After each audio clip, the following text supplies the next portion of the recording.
Good afternoon, ladies and gentlemen. We are here ready to go into our grand finals weekend of HeroesCCL. My name's Bahamut. Joining me this weekend is going to be Grubby and McIntyre for this day of amazing games. And I keep saying weekend, but it's just going to be today. We have one best of 5 and one best of 7 to get into. But before we get into all that, we'll get you caught up on some prize pool, get you caught up on the ladder as well. And before all of that, I got to ask, Grubby, what is a Spider-Man cam? I have this channel point reward where I flip my camera and I drop down from the ceiling. It's way too trippy, and I hope people don't overuse it. But yeah, there was one game like that on the stream. Maybe we can do something with the player interview production where everyone is in Spider-Man form. Maybe I would not. love it. I would love it. I would absolutely love that. But I saw that in your stream title when we were getting ready for the games today, and I was just like, I need to ask Grubby about that, and I was hoping it was exactly that. So I'll have to check that out. Maybe if you're streaming after today's games, or maybe later this weekend. But McIntyre, my friend, how are you doing as well? I saw Ralph got a nice little charcuterie board of his own. Yeah, we had our pre-CCL charcuterie board day today. Getting excited for this finals. The board was pretty sweet. I'm not gonna lie, I didn't know that was a thing. I think this chick kind of put together a bunch of dog treats on a plate, and Ralph had a great afternoon. But yeah, excited for the heroes that we're gonna get to watch here today. We are going to be having so much amazing games. And before we get into those games, let's talk about the prize pool, because that has changed and evolved over this entire season because of your support at home. We want to be clear with you, as always, of course, that 60% of that prize pool will be going to the players. You can see the breakdown on the bottom left. First place taking 35% of said 60%. 40% does come back to Wisdom to be able to create amazing graphics and cover production costs. And currently we sit at 16,730. I'm sure one of us are easily enticed at 17,000 to maybe bring a dog onto the stream for all of you at home. But maybe we can push that 17,000 for not only the players, but also for the animals as well. But thank you all so much for donating to the prize pool. If you would like to donate to said prize pool, ! prize pool will get you over to the Matcherino if you would like to check that out, or if you'd like to incentivize these players or up that total donation. But thank you everyone at home for the amazing support that you have brought to HeroesCCL in Season 2. It's honest to God, as we sit at the, I guess you could say, doorstep of the end of the season, it is really, really cool to be able to see how much support we've had, Grubby. It's kind of, it's shocking, and it just fills your heart so very much, at least mine.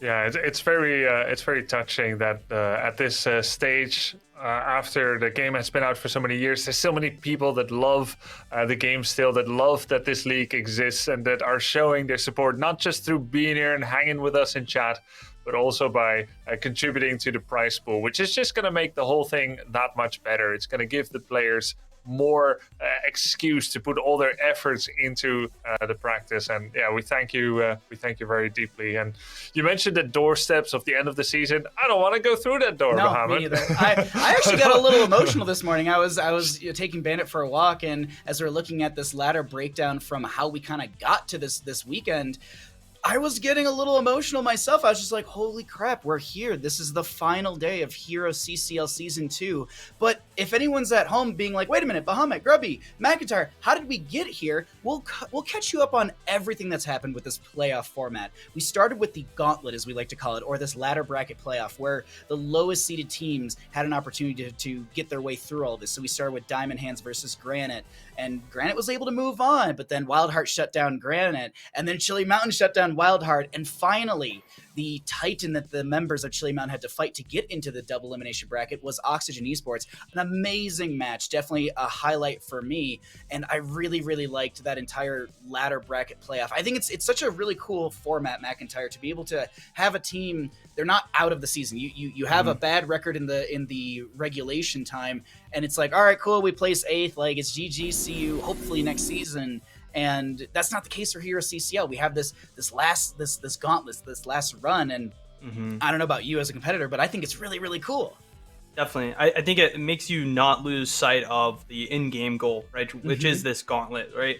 If the beginning of your season starts poorly, it does not mean that you're out. You have time to get synced up as a team, as a roster, and kind of figure each other out. And then this is kind of the show, right? This is where everything comes out. You show all your strategies, and all that build up that the season had leads up to this. And we've seen now, like you were just saying, Chili Mountain, pretty good at climbing mountains, right? Getting over obstacles, I'm sure, cold ones especially, as they've now, continued to make their run, right? As we had our top 4 bracket here, we can look at Simplicity ended up being that number 1 seed playing against Chili Mountain, coming out of the gauntlet as a 4th seed. Chili Mountain taking them out, knocking them down to the lower bracket. Below that, you can see Storm Esports versus 30K. That is going to be the 2 and 3 seeds playing against each other. Storm moving on. 30K losing down to that loser bracket. From there, Grubby, I think Simplicity's now made the run up the loser bracket. No. Yeah, pretty much. This is what is called the losers finals now. Simplicity against Chili Mountain.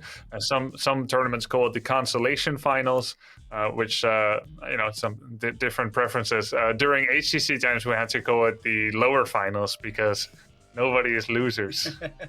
There are no losers. Nobody's a loser here at all. Especially, now you can see it's just kind of, I've donned my winning apparel, some PSD underwear, and I'll get into why I'm sitting like this in a second here, because we've done some voting for me, we've done some voting for McIntyre, but Twitch chat, I need you to do some voting for some Grubby underwear. So Grubby, please, what are the options for Twitch chat here to vote on?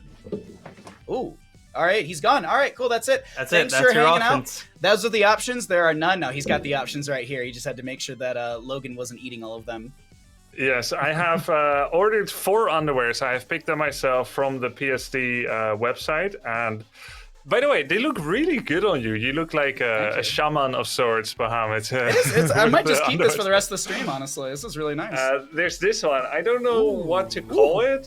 Some kind of multicolor lightning bolts. I think it looks really nice. And the PSD underwears, they're so smooth that when I wear jeans without belt that I normally get away with because of jeans on skin friction. When I'm wearing the PSD underwear, it doesn't actually work. The pants slide right down, so I need to wear more belts. But that's how smooth they are. I don't see it as a downside. Belts look good. I mean, it completes the look. But and then there's this one in all red. Nice little bandana. Very nice. Very, very nice. And then number 3, a bit more of a nature feel, kind of the see-through underwear, the exciting underwear, yes. But you know the funny thing? It has the same color as the background of the HeroesHearth advertisement background. So it actually looks almost the same as what you see, except for the trippiness. PSD, they should make a HeroesCCL underwear with just that pattern right there. That was perfect. I'd buy a bunch of pairs of those. Yeah, that's perfect. Done.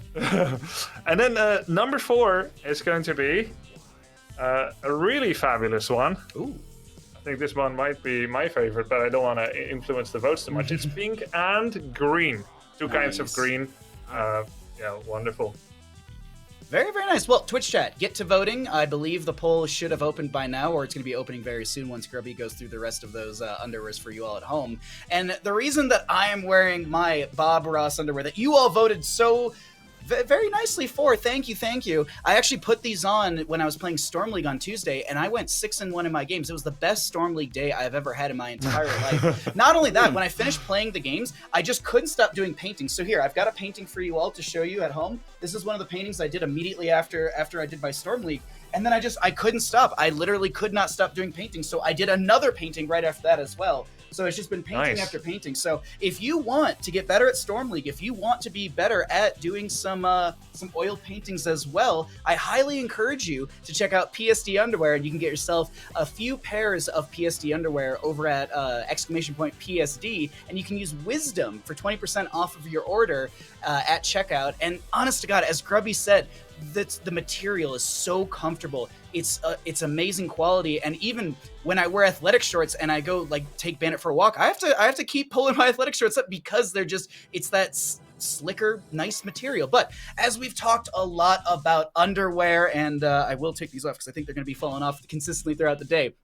Thank you again to PSD for sponsoring HeroesCCL. The last thing I want to tell you about before we get into these games is going to be, we got some CCL merch. I'm actually wearing one of the wonderful t-shirts today. You can use !merch to get yourself over to that page. There's 2 t-shirts, a really nice quality sweater, and a mug. Now keep in mind, because I didn't know this and I just figured this out, the mug comes in 2 sizes. So if you're like, oh, I don't want a standard small mug, you can get one of the kind of bigger sizes. So Exclamation point merch will get you over to there, and a portion of the proceeds will be going back into the prize pool. So if you don't want to directly donate to the prize pool with exclamation point prize pool, buying a t-shirt, a sweater, a mug, that does put money back into the prize pool. So we thank you for supporting HeroesCCL, and I encourage you to go ahead and check out that merch. It's super comfortable. I really can't stop wearing most of the clothing I bought. But we've talked about clothes, we talked about underwear, we talked about prize pool. Grubby, we're here, we're ready to go. We're on the doorstep of game number 1, Chili Mountain versus Simplicity, and we're looking at the Chili Mountain roster. Dude, Banana H was popping off last weekend on Stukov and other heroes. He was doing great, but Chili Mountain did end up losing to Storm Esports in the grand finals, which means they've dropped to the lower finals. They're going to be up against Simplicity. It's really close. Simplicity looked weak initially, but then they came and were playing against a much improved 30K, squeezing by with a 3-2 score. And over here on the side of Simplicity, McIntyre, what's your excitement? Because this is going to be the 3rd time Chili Mountain and Simplicity have versed each other in HeroesCCL Season 2. I think what I'm looking forward to is actually the utilization of HoTS flexibility when his hero pool. I think the Medivh pick, the Chromie pick, possibly a Nazebo pick. I know that everyone loves Nazebo. I know I do. But, just being flexible with his hero pool, the target bans towards Cure, he's kind of taking a lot of the heat, I think, when it comes to the draft. And that opens up opportunity for Hosty. So I'm looking and excited to see what he ends up choosing in the draft. Otherwise, I think this is going to be a great series to watch between these two teams. They really showed up last week. Can't wait to see them here today. I can't wait for this matchup as well. And here's the exciting thing that we can talk about. Maps. We can talk about where we're heading to for map number 1. This is going to be the map choice of Chili Mountain, choosing to take us to Infernal Shrines. But if you're sitting at home wondering how we got to Infernal Shrines, Simplicity, as the overall higher seeded team in HeroesCCL, will have first pick or map choice priority. There's no coin flip in our playoffs, and Simplicity opted for first pick priority, banning out, here's an interesting thing, Alterac Pass. They're not going to ban out Battlefield of Eternity, which was the one map that Chili Mountain beat them on. And really quickly as well, the members of Chili Mountain will once again ban out Dragonshire. They have not played a single Dragonshire map yet this season. But either way, we're going to head to Infernal Shrines for game number 1. And I want to get both of your thoughts on a big topic here, Grubby and McIntyre, the new patch that came out this week. I was over on Into the Nexus with Kyle Ferguson, and we were deep diving into a lot of things. The biggest factor, Zagara. I've been hearing a lot of rumors and murmurs that teams, not only just, BBJ saying this, but multiple players throughout CCL saying, we're going to ban out Zagara. She's just too strong. Want to get both of your thoughts on Zagara, the patch, or just even what we're getting into for Infernal Shrines here, Grubby. Yeah, I'm gonna talk about Zagara's patch of creep that she leaves on the map. Vision is actually really rare in Heroes of the Storm. When it comes to MOBAs, there are no wards or anything like that. So creep tumors, a boombox from Lucio, various kinds of scouting tools, they're so powerful. What was holding Zagara back was lack of raw damage output, and the new power funneled into her Baneling build makes up for that. Oh, yeah. While it is blockable by a tank and cannot necessarily penetrate right to the back line, it is a lot of raw damage. Very cheap mana sustain. Basically, when they doubled the amount of charges on the Banelings, it also halved the amount of mana per Baneling required. A little bit of a hidden buff. And overall, with the level 1-7 Baneling talents and then Mass Hydra talents at level 13 to 20, she is a powerhouse. And I agree with that strength. But the big question is, have Simplicity and Chili Mountain practiced Zagara? Is that something that they can bring into the match? And here's where being good at niche heroes can be good, so that you can, in an agile fashion, adapt to the meta. And yes, Maka is going to adapt and take it. I love it here, McIntyre. A Zagara first pick in HeroesCCL? Yep. Exciting. We'll see what build Maka chooses to go, whoever ends up playing it for Chili Mountain. I will say, though, that Simplicity has started the draft off the way I love to see it, with some nuclear warfare immediately moving right into it. A good way to take out a Zergling, I would assume, there on that Zagara, as well as some fire from Blaze and Brightwing picked up from Simplicity. I think this is kind of funny to think about. We do have 2 Zerg over on the left side of our screen, and possibly, I believe, is it 2 Terran? Terran, right? Yeah, okay. On the right, so we're combating here, right? We have flavor. We have flavor in this first game of the day. I know how good Brightwing is, Grubby, but at the same time, Lieutenant Morales did have an overall rework, and there's part of me like, are we going to see ZVT? Like, is this just going to be a nice little StarCraft 2 matchup? But no, we see the Brightwing coming through. It should have been. That would have been really cool. Should have been. That would have been really cool. You could have Anubalisk on the left side, Anub'arak with the Zerg skin, and it's all possible. Kerrigan. Like, it works. It should have been Morales. And yeah, she did get improved. I think Morales, she is better. Yeah. It's a little bit the same as with Vala. Vala's power level is good, but she has the same weaknesses as before, right? Like, she can still be taken out if you focus her. Same with the new Jaina. She's better, but she still has the same weaknesses. Same with Morales. She can still be CC'd, lack of cleanse. But yeah, I like her. I think she's good in a number of Storm League games. Doubt we'll see her here. But the new medevac, though, you can, like, on a 45-second cooldown, you can bring 3-second protected team to the enemy keep. It's I got to play a few quick match games here and there with, against, and even playing Lieutenant Morales, and I think she's in a really cool spot. When it comes to competitive, we'll have to see how things shake out, because Stukov, insanely powerful, Brightwing in a really good spot. And let's deep dive into this draft here, McIntyre. We're starting to get to the end of this, and what are your thoughts of the evolving draft for both of these teams going into Infernal Shrines?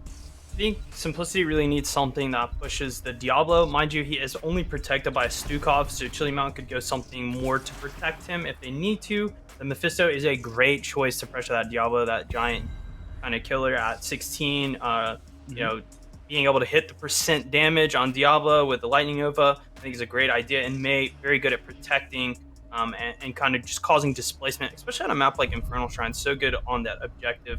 We'll see now, does Chili Mountain choose to go more support to keep that Diablo alive, kind of play to the late game with the Leoric, or do they need more damage like a Hanzo, something to fight over the objective? They really need a way to pick up the skeletons. I think Cassia is a great choice with the Stukov. I know Cassia did get hit by the nerf hammer just a little bit. I don't know if she is entirely done for because of it. I think it's just some minor adjustments to a few numbers, but we'll see if she is as strong as she has been in the previous weeks. I know, it tends to seem like Cassie just steps forward, just lives her own life, and ball lightning somebody out of the Nexus. But I think this time around, we'll see if that continues to stay true with the pick. Overall, though, I think both of these comps are very good Infernal Shrine comps. It is interesting the prioritization on that Tychus, still seeing that, as well as the response of that Zagara. I think these two are the new. Not new factors, it's the new versus the old, right? When it comes to strategy, I think what saves Chili Mountain in my mind with this draft, with the Zagara pick, is that Leoric picked up. He is just so effective on Infernal Shrines. I think even first pick Leoric, it does not matter who you counter pick him into.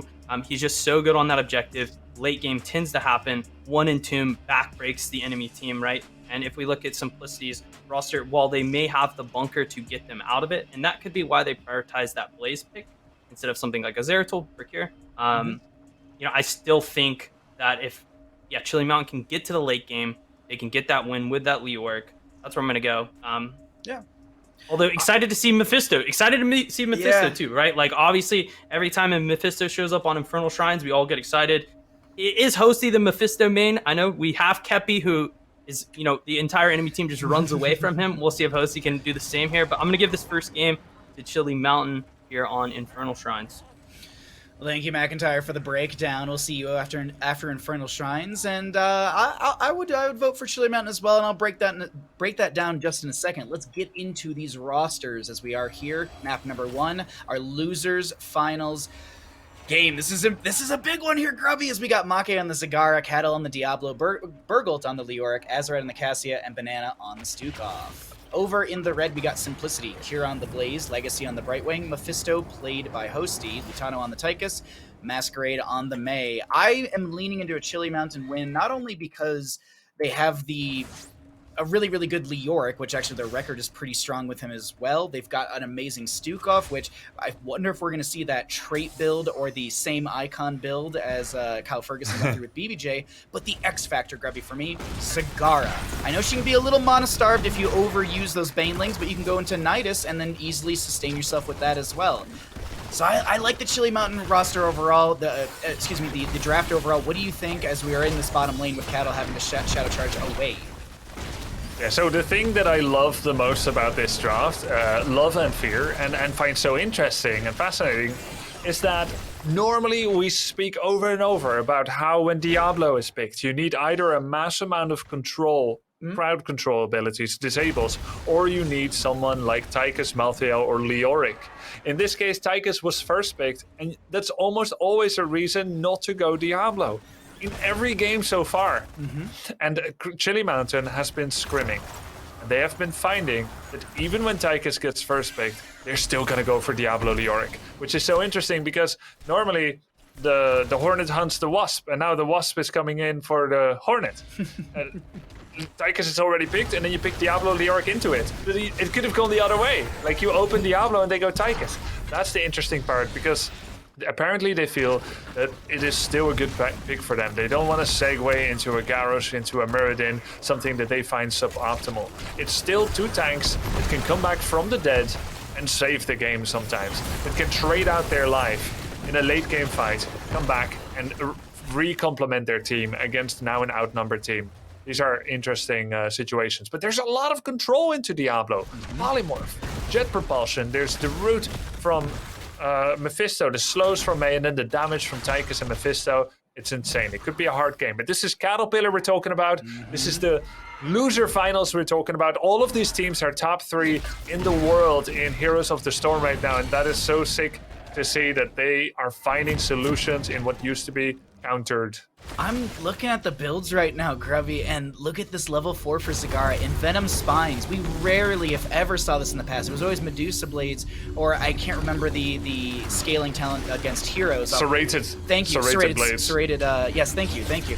And we rarely see this in Venom, but when I was talking with Kyle Ferguson about this, there is a few auto attack talents later in the game that really make Zagara super powerful. And she also baseline had her auto attack range increased from 5.5 to 6.6, which is basically Zul'jin when he finishes out his baseline level baseline U1X. But Cattle getting caught in this rotation, Azurite trying to make the play, and somehow Cattle is fire stomping his way through. He's gonna try and build up a few more souls, but first blood goes over to the side of Simplicity.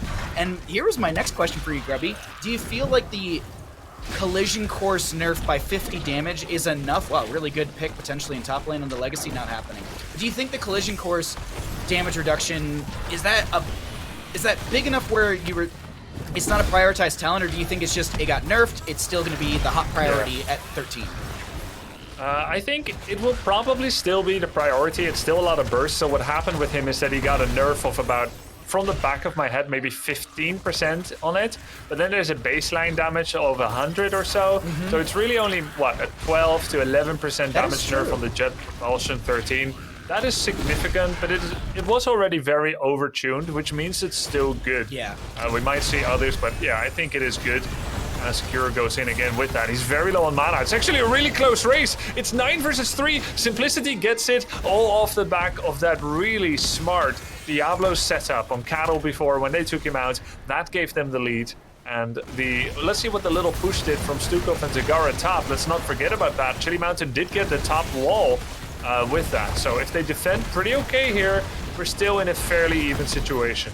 Little tickle damage onto the fort through this bottom lane as Banana tries to get a slow onto Hosty and Legacy with that weighted pustule.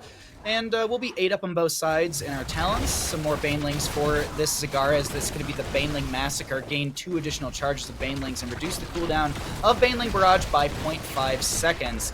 Really nice additional poke damage and burst ability, as we were talking about the value of Zagara right now. But this is a nice invade from Simplicity onto this Impaler camp for the mid lane. Does Simplicity try and push him with this? No, they're just going to be stealing away the experience and the camp priority. Nice read from Simplicity into Chili Mountain as the map still unfolds, but Simplicity slightly ahead with that experience in the initial kill onto Cattle. Clean disengage by Chili Mountain. They saw, hey, we're 4 versus 5. 0 emotional response. No, we don't let them steal this. No, they just pulled back. Cattle went straight on the Blaze, which was his escape, and he trusted his team to get out, and they did. Cool invade by Simplicity, but nothing of worth was really lost too much. Still super even. So to also hinge back on that Zagara level 4, Something like Serrated Spines, Medusa Blades, it can be risky for her to start attacking that long when she's essentially such a good summoner from a distance. She then sacrifices that survivability when she goes for such auto attack sustain talents, as there is a big Durance coming in on Diablo. He drops real low. He's got the armor from Stukov, but is it going to be enough? No, it isn't. He doesn't have enough souls yet. 76 to respawn. Perhaps a blessing in disguise, as he will now still be tanky coming into the next engagement. Just a little bit faster, level 10, and immediately being used by Simplicity. They're jumping this forward. Nice massive shot. That was a really nice just latency check onto Banana, but he still gets picked off, and the members of Simplicity are running their way through this bottom lane. And it's not a bad spot. They're easily able to back off. Bunker does come down from Blaze. Actually will have some nice, decent damage into the bottom lane fort. Lutano trying to throw the grenade out, but a huge Entomb does come out from Burgle, but there's nothing to really play off of this, and Simplicity is able to simply back away. Was looking at what was used to kill Cattle, and it's going to be Durance of Hate plus Ice Wall, but to try and save Cattle, it was the Devouring Maw and the Massive Shove. Massive Shove, not the longest cooldown in the world at 20 seconds. Devouring Maw, a little bit longer at 80 seconds. That Ice Wall sitting at 60, as well as Durance of Hate at 50 seconds. So a better trade for Simplicity, more gains, and we're going to be seeing this mid lane Punisher, Frozen, coming up first. Second. Do you want to jump to some comms here? You want to hear how these teams are getting along in this grand finals day? Yeah, Simplicity has been doing really interesting, aggressive invades, and they get away really cleanly. I'd like to hear how they get on with their communication. Into Simplicity we go. Yeah, I have Odin. I can main this. Okay. They're on there for sure. Big damage is good. Yeah, we Nice get job. lead. Huge damage on Leo. He's 1 HP. Flip. I'm still catching bot. We should do Shrine. We should do Shrine. Look at that. Yeah, I Leo's one. Like Leo's, yeah, Leo's one. Can I send someone Leo here? can step in. Yeah, I have yeah. these out. I think it's, if we just play Shrine, it's better. Than. Okay. Yeah. We have big lead already. Lutano. Yeah, it's good. I might send, okay, if you're ready. Yeah, I see. It's big. They I got mod, mod, they I can mod. conquer that. Look at pumps. Look at pumps, guys. Look at Yeah, pumps. we're just We're winning. this. We're winning. Yeah. We'll I play will slow. wall for time. Just Odin. Can I get globe underneath? Yeah, I will, Can I will, get globe after underneath. Get me the globe. Okay. Odin.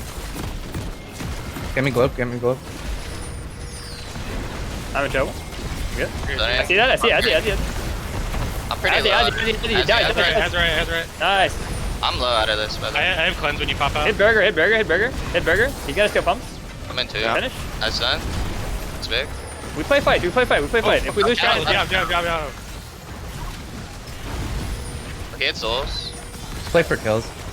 He's Nice. coming back. help me though. Here, jump. We have a wave top if we want to push. I'm gonna go get bottom. I'm gonna go on top really quick.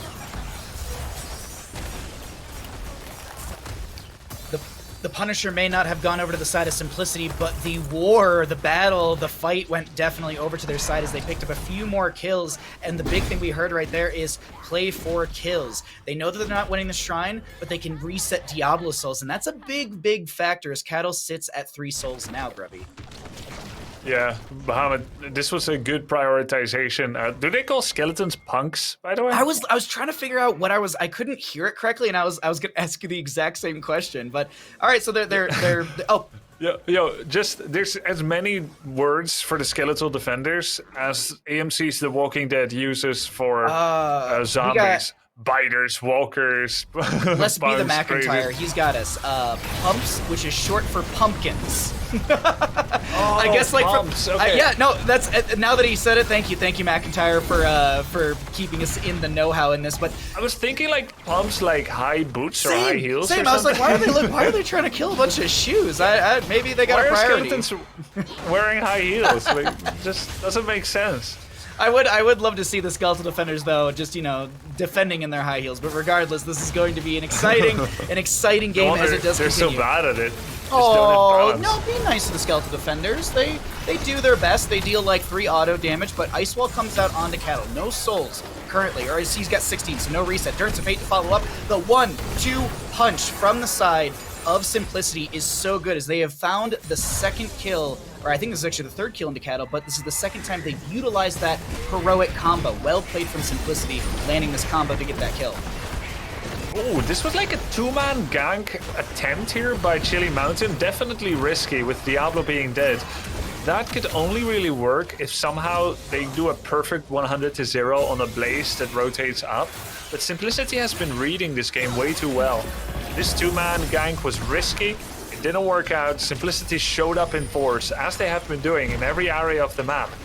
Really hard to catch them in any mistakes. Their power here is really tangible. Especially with the talent tier advantage and the level lead. I would actually, no, I would say this is a solid level and a half lead for the side of Simplicity, and it's very much their game to just control. I'm not going to say it's their game to lose because I don't think Chili Mountain's out, but oh my god, the combo off of the Jet Propulsion from Blaze, so well read from Hosty. Devouring Maw will hit 2. Cattle goes back in. Legacy, do you have one more auto? Not going to be enough. Cure tries to get the Jet Propulsion, will not connect. Ball Lightning does come out from Azurite, but it's going to be shut down by the bunker from Cure. He's got no mana, but he's going to get the phase shift from Legacy. Legacy keeping Cure alive. They're going to be slowed by Burgold. Azurite trying to poke out not only, but just sitting at 38 stacks on that Thunderstroke at level 1, which was nerfed by about 10 damage in her most recent patch. Yeah, that's true. 10 damage, and I think Surge of Light was also nerfed a bit in damage. About 15% if I recall correctly. Simplicity again with the priority on the skeletal defenders, on the pumps as they had on the first objective. Chili Mountain is gonna step up. Diablo can get a really sick angle on Tychus, but look at Lutano. He's moving himself out of the range of a easy wall stun. The only target is Blaze. He goes for it. It feels like a bait. Lutano unleashes all heavy hell on Diablo and now starts to focus fire, specifically Diablo again. This is interesting. He's not normally the highest priority target for an Odin, but because he's so low, that's Lutano's prioritization. They now switch into Leoric. Leoric and Diablo cannot step up anymore. Hosty goes back in, gets the damage on Diablo, finishes the job, and Chili Mountain irrationally stays when both of their tanks are so low already. They're unable to step up. They had all their heroics available, but it's that first move of Diablo into the Blaze that allowed Lutano to slaughter him with his minigun. And this is why we usually don't see Diablo into Tychus. The only redeeming factor really is if you can make Tychus your focus target. Only then. And Lutano was baiting him, playing with it, and then Kato felt like he could wait no longer. Simplicity is dominating right now. Oh, looks like we're going to have a slight pause in the game right now, and we'll get that figured out in just a second here. Really quickly, want to thank you all, as I just realized we're at $17,111 from your support, so thank you.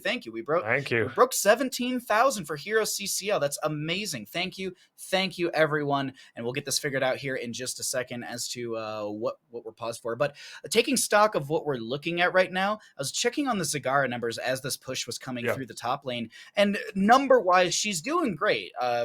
Over 100,000 in Siege, no deaths, 40,000 heroic damage, a little bit less than Mephisto, highest on their team. But what does this actually mean for the side of Chili Mountain, Grubby? Is this just Zagara, clearing waves and auto-attacking into the enemy but not finding kills? Or is it the prowess of Simplicity to shut down Zagara's potential in these team fights? That's the big question that I pose to you in this. This game so far feels the most like a tank problem, Bahamut. I don't know if that's fair to say, but the amount that Diablo can do here running into this team, I think that's part of it. A tank problem, but it's also a little bit just rotational. The rotational strength that Simplicity has been showing. Do you set the smart traps? Do you fall for the smart traps? These kind of things. Just overall level of play and rotational ability. The decision making. Was the Leoric Stukov duo gank attempt after you've already lost Diablo, was that a rational decision? Or was it by now desperate, trying to get any advantage back in a situation where you no longer see a clear path to victory? Was Diablo's charge on Blaze, strictly speaking, a rational move? Was that going to lead to a kill when your backline has either too short of a range, Cassia, or Zagara cannot shoot past walls with those banelings? She can angle a little bit around it, but not really. So that move by Diablo, I don't think there's any situation where that does yield fruits. It's difficult, of course, to play Diablo here into this, but it's very much we must let them come to us, actually. You need to wait for the bunker to be down. You need to wait for them to get in range of a Zagara Maul, of a Cassia. So Yeah, not 100% draft. I don't think it's Sagara's issue. Her damage is fine. Has never died yet. Has offered vision. It's been a gank rotational thing, and it's been a control the tank thing. Well, now that we're back into game, thank you for everyone's patience. We just want to make sure that we get you the best quality in this Heroes the Storm Best of 5 Losers Final. The winner of this goes up against Storm Esports. We didn't cover this early, but I want to mention, if anyone was like, wait, why does Storm have the advantage? It's a best of 7 series, and since Storm won through the upper bracket, they have that advantage in the overall best of 7 with the 1 game. But we're here into this matchup. Punisher through top lane will expire. They did find the fort on the side of Simplicity, and this map is opening up further and further for Simplicity. And I keep thinking back to that Diablo Shadow charge into the Blaze, and I feel like it was Kato really wanted to make something happen, but his team wasn't stepping up with him. And it was just maybe a little too over-aggressive. We'll have to see how the rest of the game plays out, but I think right now, Chili Mountain need to chill out a little bit. They really need to slow things down. It's 0 to 10 in kills. The enemy team is approaching 20. Actually, maybe I'm wrong in this. Maybe actually Chili Mountain needs to turn up the heat and actually approach Simplicity before 20. What do you do here, Grubby? Because it feels so against the ropes for Chili Mountain. It does. And usually, smart ganks start with informational advantage. It means the map is blue, not red. Otherwise, your decision to leave the Khazra Impaler camp mid, to leave the Khazra Impaler camp bot, speaks volumes about your intent. And that's why you cannot just take all 5, grab your backpacks, and go trekking through the map. If all 5 had been here at the Bruiser camp, trying to steal Simplicity's Bruiser camp, forcing a fight, well, that would be mighty suspicious. Why aren't you in the lanes against waves that are going to crash on your gates just seconds hence? And that's why information does matter a lot. Quick, safe, clear. In this case, the reason Azerite isn't clearing bot, but is just standing nearby, is because he's afraid of smart ganks, since information is against Chili Mountain, and he wants to make sure that he can get the XP at his own gate without pushing out the wave too much, to the point where you can't reach that deep to get the globes. Likewise, Simplicity could choose not to kill the blue minions, to deny information. But that's really only good if there's an objective on the map. Right now, there is none, so they want to make use of their Storm Tier advantage. A full level Bahamut. A full level, that Storm Tier, as you had mentioned, and also Hosty going into the Mimic at level 20, which not only does it have a lot of single target value, but it also has a lot of siege value. We talked about this in previous weeks, but one of my favorite things that I learned from a Pirate Realm Kyle Ferguson video is that you can self-cast the Shade of Mephisto and to the same location, so you're actually getting the double Lightning Nova from the Mimic, but you're showcasing only one. So it's a nice little trickery, if you will, into the enemy side, and sometimes you can actually burn someone's health pool down with just that availability. But now, we're getting into what I feel like it could be the game-winning push for Simplicity. It's really going to depend on how well the members of Chili Mountain defend this Frozen Punisher for the bottom lane. And this is 20 talents here just in time for Chili Mountain in the defense, as they did push up the wave through top with Leoric, and he's almost done with Mithril Mace. Want to also just quickly let you know on some other questing stuff, we've got 78 souls rising for Diablo, 60 stacks on Thunderstroke for the Cassia, as I mentioned, 78 on the Mithril Mace, and 10 stacks on Master Assassin for the Tychus. Now, Grubby, let's get into this. Let's see what's going to happen here for Frozen Punisher. Can Chili Mountain turn things around? They are even getting top value as well. The fort is taking a good bit of heat, dropped to about 20%. In the meantime, it's all about these skeletons. He jumps in on the Blaze once again. The only target really in his range. Leoric blocks the jet propulsion, but he's taking so much damage. The polymorph reduces his armor. The bunker saves the other front line. Here's going to be a block on Durance with Lightning Breath. But the ice wall locks him in, and very strangely, he did an immediate turn that is actually quicker than is normally possible or legal with Diablo. Apparently, ice wall does something to his turning speed, and he was suddenly looking to the left, probably the direction that Kato wanted to escape to. But that was just full control on the Diablo Leoric front line. Way too much CC and damage for them to be able to deal with. And now we're scrambling for the defense. Mei goes in, Zagara has no escape. Simplicity looking to end it.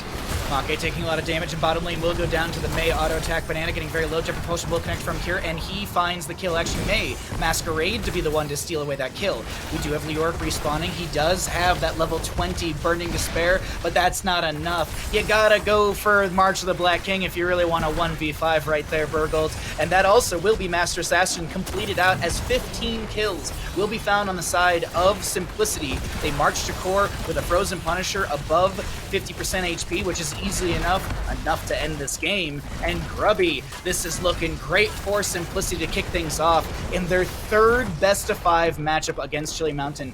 Very well played from the side of Simplicity, shutting down the expectations of many in the sense of Zagara's OP, we got a banner. Well, looks like Simplicity did their homework, and Zagara is a bug easily squashed by the members of Simplicity.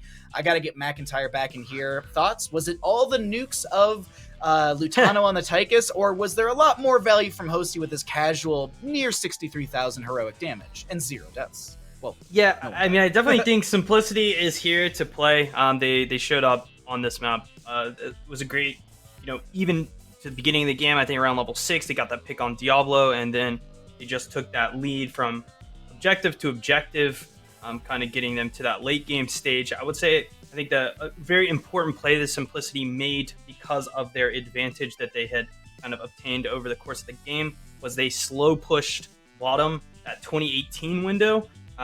While they have that 20 heroic lead or whatever talent you choose to go there, using that advantage to get that wall down, get some pressure on that bottom keep before that objective spawns, that's, opening up an opportunity to win the game. And of course, they were able to just kind of smoke them in that last team fight. I think a lot of that had to do with the fact that the Mephisto brings so much pressure to that kind of shrine fight, right? It actually split the Stukov away from the Leorc.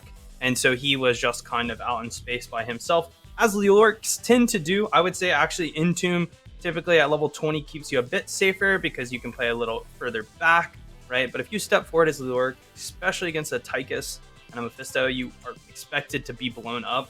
And they did exactly that. They were able to blow him up. They were able to then get the objective, run it down bottom, and take this first game on Infernal Shrines. I think it was a really, really well executed game from Simplicity. Essentially no errors. They played the map perfectly. They won every objective. They got their level lead. They used that level lead to open up a win condition, and then they won with an objective. So really well played game from Simplicity. I do want to highlight for all of us the pumps situation. Okay? I just need to classify it for everyone before we move into this next map. The reason that players say things like pumps, they say skulls, they say monkeys, they say object is because the syllables. Tomb of the Spider Queen, there are, there's a lot of syllables in that, but there are also, I would say, skulls on this map, right? As the gems that you collect before you turn in. Simplicity choosing to go to Tomb of the Spider Queen here. Possibly, calling the gems whatever currency they say, but I think the important thing here is that teams actually tend to do that so that the comms are more clear for when the fight happens, so you can call things that are more important. That's why, you hear someone say, kill, kill, kill, or I stun, right? Instead of, I just stunned that Leorc. Can we all target that now, right? So it's sometimes it gets a little wild. I just want to clarify that for everyone. You make a really, really good point, and it's something that I've tried to take into my own games. Like, I've had viewers come by and be like, you should talk this way. I'm like, look, I'm a filthy casual with my filthy casual friends, and we're playing ranked just to learn. But it's one of those things that we started doing in our own games. Like, if I play Murden, like if I play a main tank and I'm dwarf tossing in, I'll say me, like, or on me, or whatever's around me. And it's something I've learned from CCL. So definitely a lot we can take away from those comms. A little takeaway as well, as I was looking at some stats as we were getting ready for this next map for Tomb of the Spider Queen. Infernal Shrines is actually one of the best maps for Chili Mountain, as they were 6-3 on that map and just got toasted, as you kind of said right there, McIntyre. On the opposing side, Simplicity, they're taking us to one of their best maps in Tomb of the Spider Queen, is they're 6-3 on this map. It's not their highest winning map, as Dragonshire is the better one, but we won't see that as it's already banned out. So a little bit of stats for you here and there if you're curious at home as we're getting ready for this next map here. It's exciting, Grubby, as we look forward to this map. What do you think Chili Mountain does here? Do they respect the Tychus a little bit more? Do they try for the Zagara again? Do you feel the Zagara was this necessary ban, or do you feel like it was not that terrifying of a factor for the side of Chili Mountain? Yeah, I think Zagara always has reliability issues in following up on targets that matter, but she brings so much other utility, damage and wave clear. She actually takes siege camps quicker than Greymane, which is just insane when you think about it. So I think she has all kinds of things. Then you just need a good follower, but you first need to create space. Blaze could not be opened up on, nor May, and the Diablo Leor could not create that space. So I feel like the draft issues were pervasive, and this is by Simplicity's making, right? Like they open up just like they did against 30k. They got a Tychus, they got a Braithwaite, they got a Blaze, and then the rest was just sauce. In that series, they went Diablo and Tracer, and it worked out. Here, they had 2 other heroes, was still totally fine. And then when it comes to Tomb of the Spider Queen, Simplicity, again, they had Tychus, Brightwing, a lot of the same thing. They ended up going for Chromie and Nubarak and Malthael, and 30k ended up winning that. So how did they deal with the Tychus? Because that's what we're looking at here, right? It was an early Tychus pick. They actually went for a Blaze of their own, who can go bunker to dodge the minigun. They had a Johanna and a Cassia. So you had 2 heroes with a blind that synergize off one another. And that was a really, really solid game on Tomb of the Spider Queen. And those are the picks that a year ago, when we're casting, we would say, yeah, when enemy has Tychus, you let the Diablo stay in the stable and you take out the Johanna. This has been true for many years. At any time where Johanna had a reasonable power level, she would be the pick into Tychus. And when her power level is too weak in general, then even in those situations, you wouldn't pick her.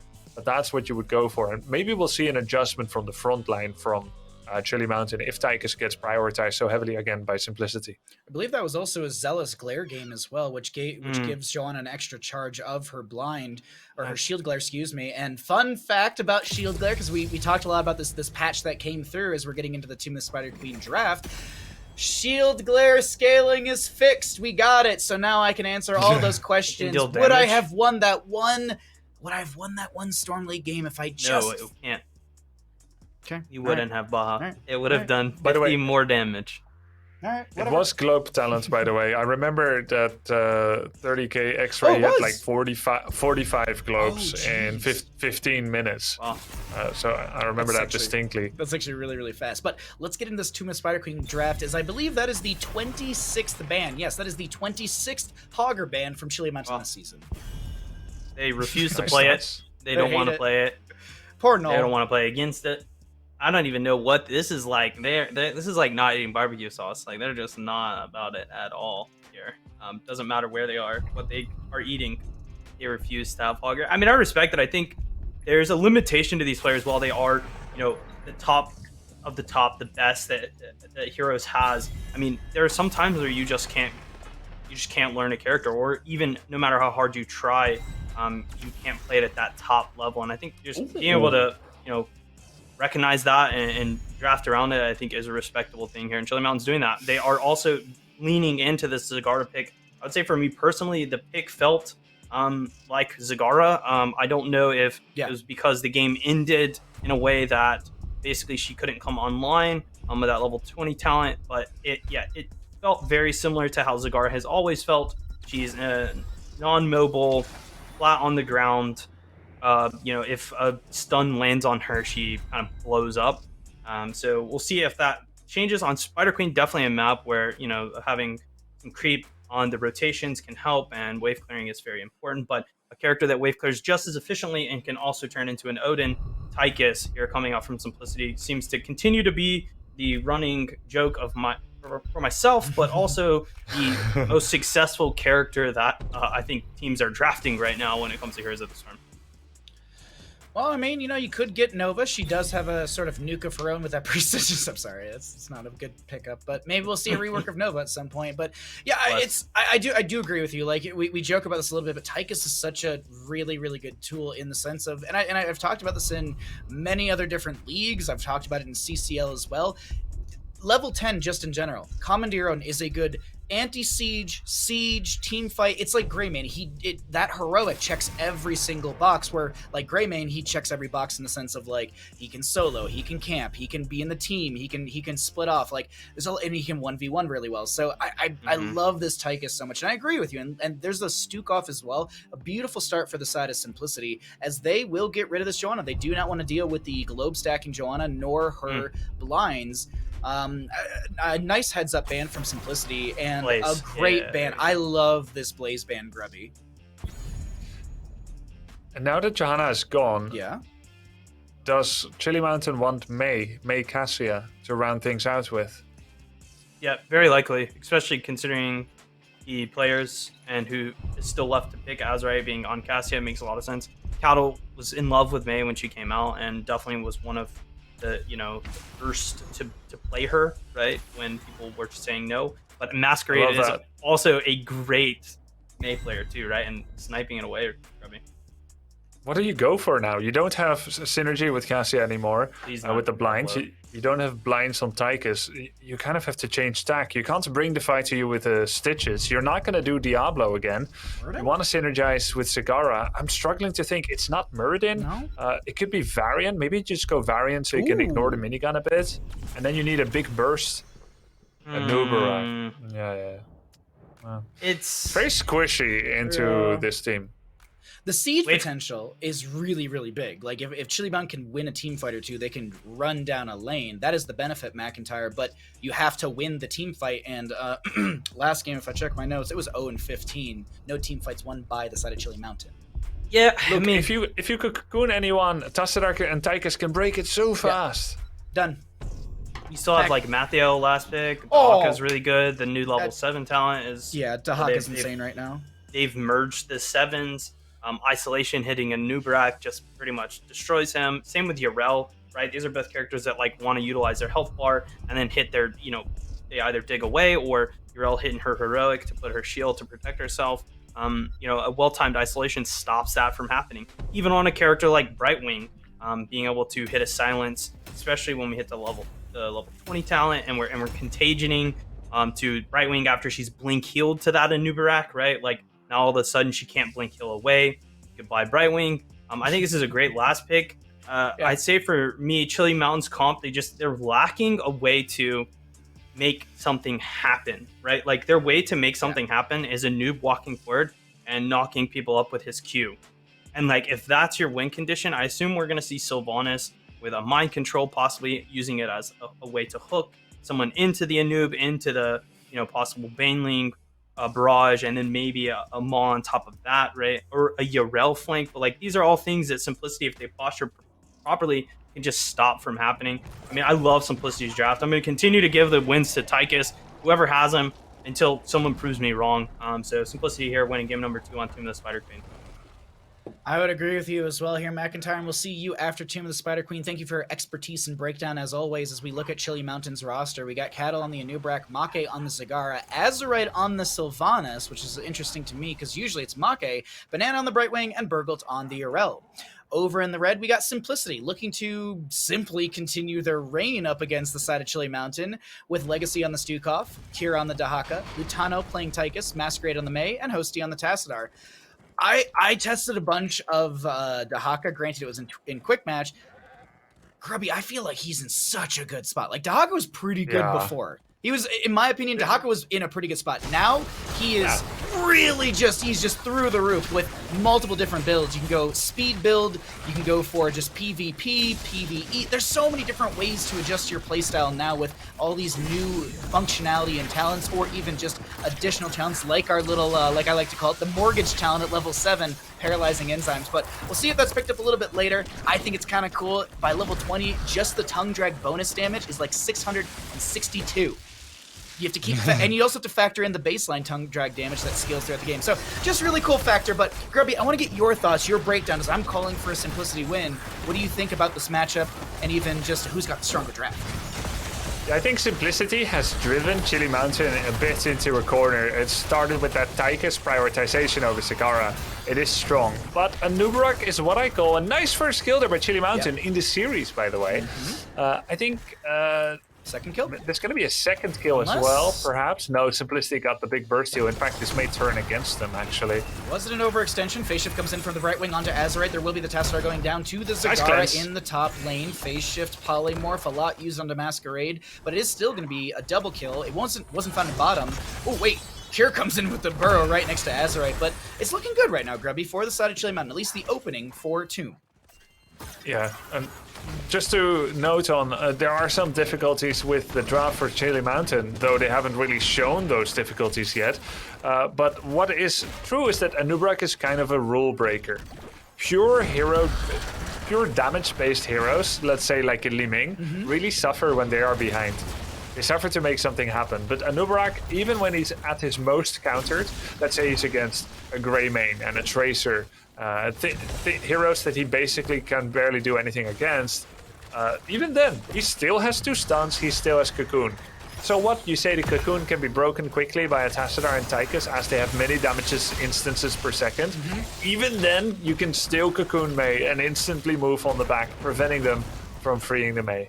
There are ways around this. And Chili Mountain is up to a very encouraging first 2 takedowns. We look at Zagara being able to control vision with creep tumors and do interrupts of the paying. But Simplicity is very diligent about removing the creep tumors. It's a big factor when you're going up against a Zagara, is getting rid of those creep tumors, as you were mentioning, Grubby. And for anyone wondering what's the best way to kind of see them, well, it all emits from a center point. So if you can see the edge of the radius, you can kind of do a little bit of simple geometry, if you will. So it's I'm sure there's a lot of people in chat like Bahamut. I know, but there might be that person in chat who's just like, there's the new Zagara is just making my life awful. How do I deal with these creep tumors? No, you get yourself a Blaze, get yourself a Sonya. Those are really good ways to go up against them and constantly clear. Slams through the minion wave, spins from Sonya, flame streams from Blaze. I don't know. I feel like we're gonna see a shift in our meta in Storm League specifically, where it's gonna be a lot of people saying like, "Oh my God, Zagara! Oh my God, Zagara!" Well, there's outplays. We gotta change up our playstyle because we haven't had to go up against Zagara in a very long time. But anyways, my point aside, we have turn availability for the side of Chili Mountain first, not too far behind on the side of Simplicity. A 7 talent tiers coming through. We have the mid lane camp in favor of Simplicity, pushing near the front gate of this fort in mid, but it's not going to connect as Zagara should have the clear and a slight experience advantage, as I said, for the side of Chili Mountain, as I'm just skimming talents to see anything exciting from either side. Lovely little interrupt spree by Caterpillar and Make there, going for those interrupts with all their beetles, their hydras. Anubarak, Zagara, who remembers the Valentine's event? Oh. Where they had skins coming out with the hearts. Zagara and Anubarak were raising little beetle and roach banelings babies together. Lovely. They really are a good match with all that junk that they put up to get the interrupts. And Chili Mountain now gets the first turn in. Shall we go into an early comms for Chili? Let's do it. Into Chili we go. Stop. I'm in for the shit. They're still both DPS up. You can push bottom hard. I'm getting a lot of top value as well. Getting the wall on top here. Actually, I'm not getting too many well earlier. We're getting a lot of both. I think we might get the bot shot actually. I got the top one. Tess is coming bot now. Probably. Psycho's still top. Yeah. Psycho's still top. Yeah. Psycho's still I'm top. still Can we soaking leave and I TP top? Oh yeah, TP, can you TP me? It's heavy, man. I'm not sure. Speed you. Nah. Main no spells. No, no. She's blocking right now. Yeah, I'm out. Oh, he did. I'm fine. Like bot. Okay, never mind. I'm not making Yeah, it. that's it. Oh, come on! No! Alright. It's very low. You can start bot camp. Still maybe stall. I can stall for a bit up here. Make tried to go for the outplay into Tychus, but got outplayed, and Chili Mountain, Simplicity will shut down the Webweaver phase. But a lot was gained through all of that, Grubby, for the side of Chili Mountain. Some decent damage in top and a lot in bottom, which actually might go down to the mini wave unless Stukov clears that out. Yeah, this is a first wave. We've said when you get 3 towers down, we've said that's okay for a first wave. When you get 3 walls, we've judged it to be fantastic. This is nearly 2 forts. Really, really good result by Chili Mountain, and barely tempered by the Zagara loss on that one-on-one. Very solid. Not the worst defense by Simplicity, but they just had to deal with Zagara top, Sylvanas bot, essentially 2 damage dealers that used to be called specialists.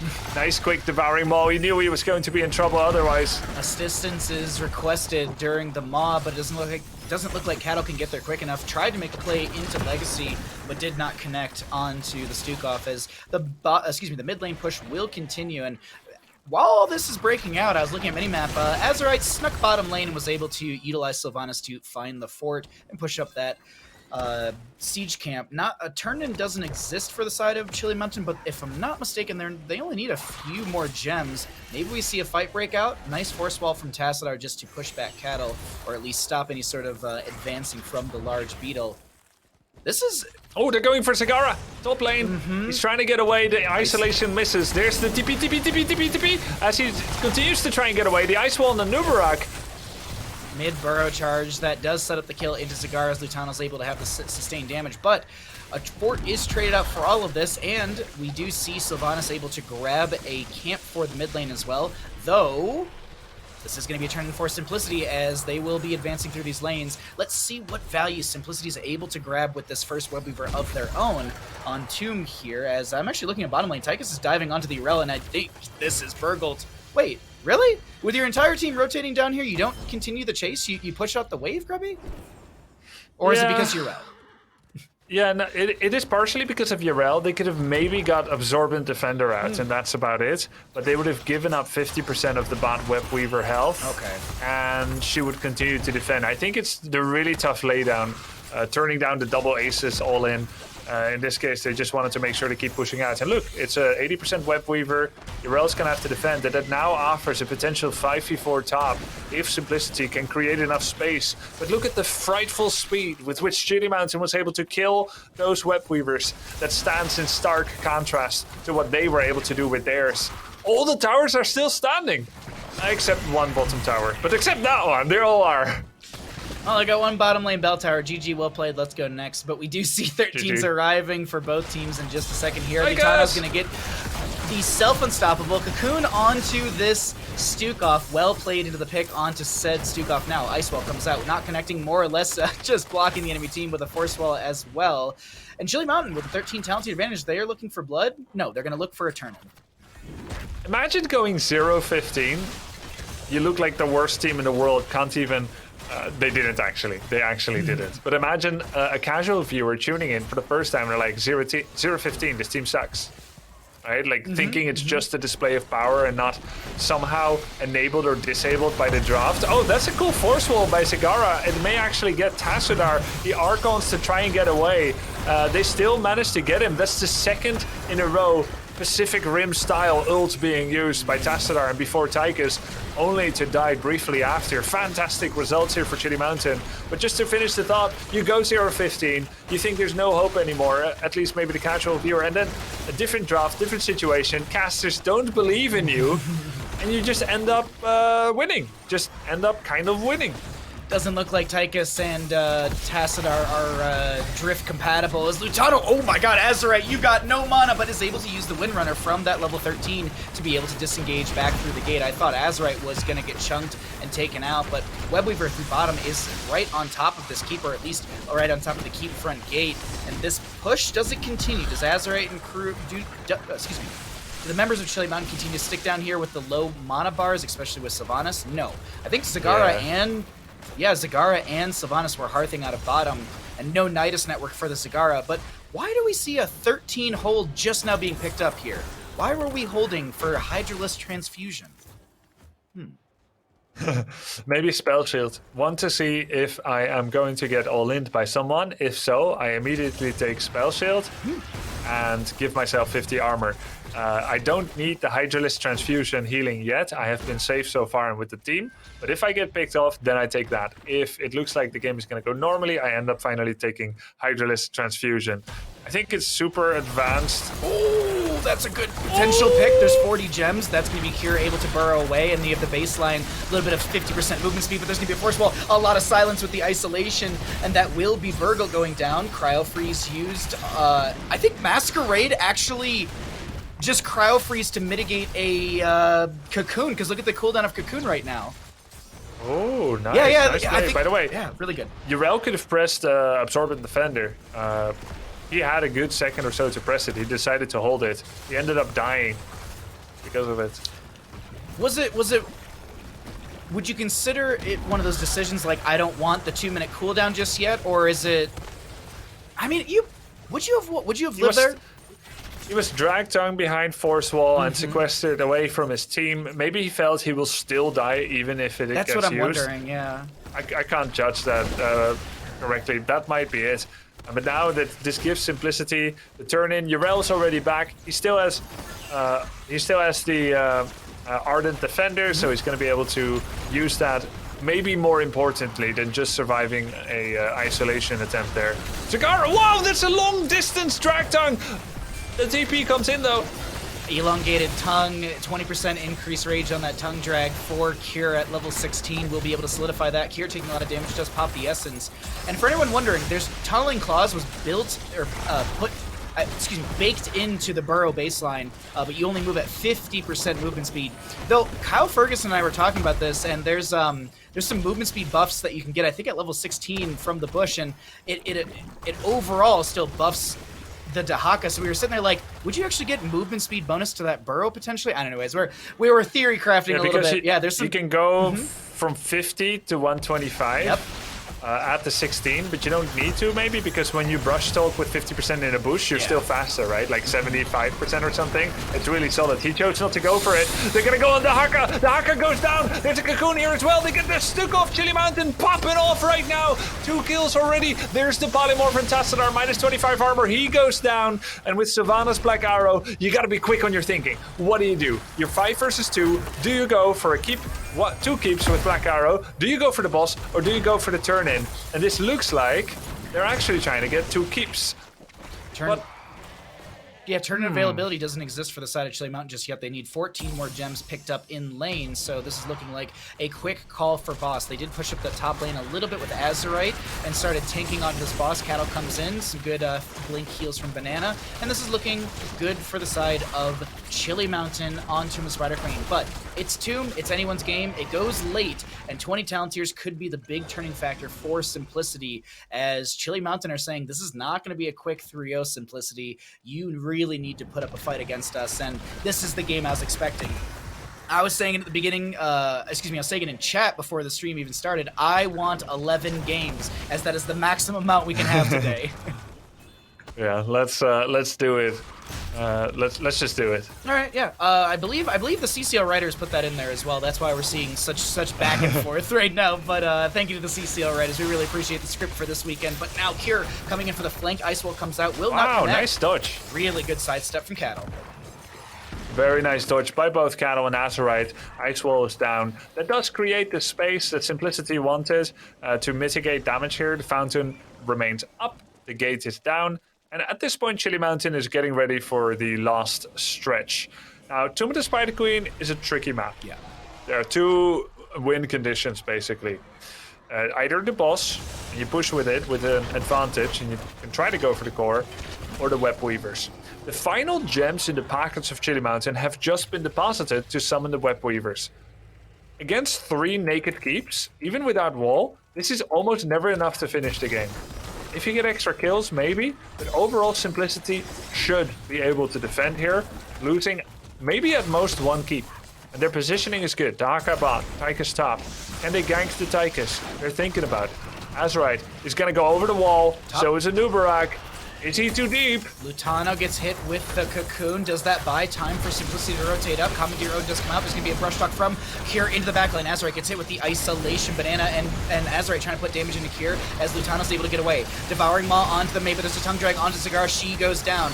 A little bit of silence out onto Cattle as well, and 1 kill is slowing the bleed from the side of Simplicity as the top lane Webweaver goes down, finding a little bit of structural damage into the keep, but mostly into the well as I think a little bit of that gate.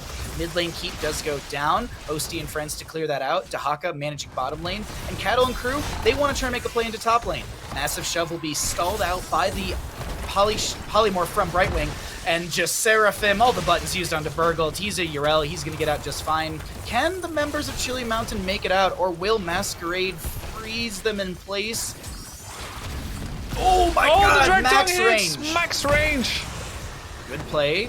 Do we have a kill from this, though? That's the big question. You can land an amazing tongue drag, but is there a kill to be had? Doesn't look like it. And Chili Mountain, they find a mid lane keep, they find some pressure through top, and a little bit of damage into bottom. Overall, Chili Mountain winning out on this map so far in the 7-4 in kills, but I'm not counting Simplicity out by any means. Late game is going to be here for Simplicity in a second. Will this 20 be the big turn where Simplicity can play aggressive into Chili Mountain? Let's see what happens here, Grubby. Let's see, they want to pay. They've got the gems for it. Chili Mountain does not. By the way, there's another thing I'm not counting out.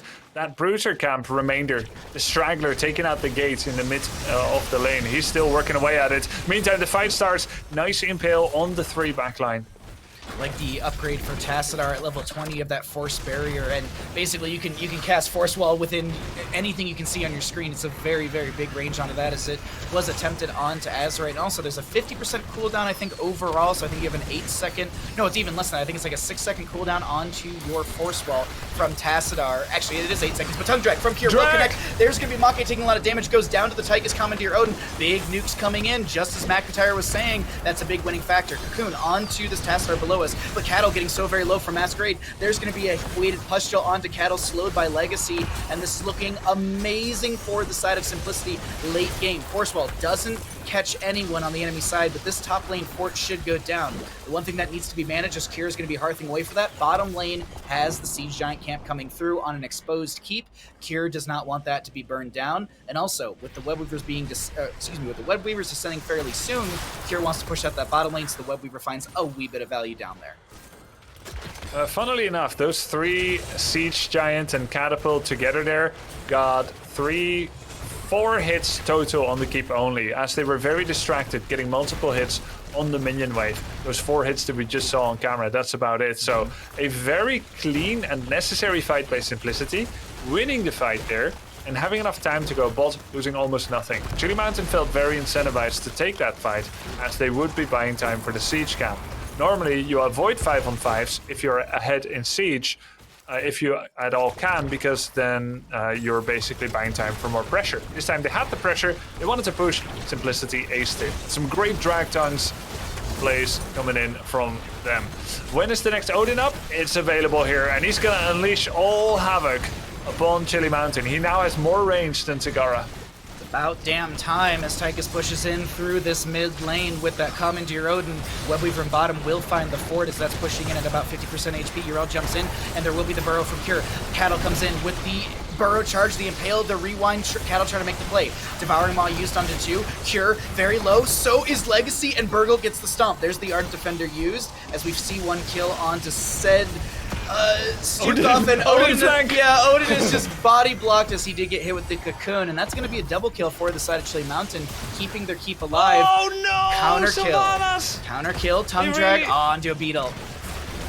He really needed Sylvanas to stay alive there. He had 500 health. He thought he can jump in there and get a few more kills. And while they did convert another kill, now they're only 4 versus 3 without the Sylvanas. They're ignoring a massive wave bottom that is still launching upon their keep. They're gonna try to end 4v2 via mid. The tongue drag, was it a little too over aggressive from Cure? He's gonna try and take the enemy team on a bit of an adventure. A little bit of speed boost, moving at 120% once they tap that bush, getting some very good value from the Dark Swarm from that Hero Stalker at level 4. And Chili Mountain, they're so focused on a kill onto Cure. This is a horrible decision in my opinion. You should have gone straight to core and tried to go for that. I will say this, though, you did just shut down a lot of gems on the side of Chili Mountain, but I feel like Chili Mountain just gave an opportunity for Simplicity to continue on this Tomb of Spider Queen map. As you had mentioned, that bottom lane wave got a little value onto the keep, but that's already been cleared out. But another catapult wave is approaching through bottom lane, with Sylvanas respawning already. And I just want to quickly, for anyone wondering, catapults deal 400 damage baseline, and that's doubled into structure, so 800 damage right now, and that scales, I believe, per wave. Or no, per minute. I think Dahaka was going to put so much pressure with his Dark Swarm. Your 4 members hedged in between 2 keeps. You've got that keep blockage. You have to move into core against Tassadar, a big damage dealer, and Dahaka. I feel like they had no choice but to turn on him. Okay. But Cure made it last so long that it actually converted into another type of advantage for Chili Mountain, especially the direction that Cure pushed them into.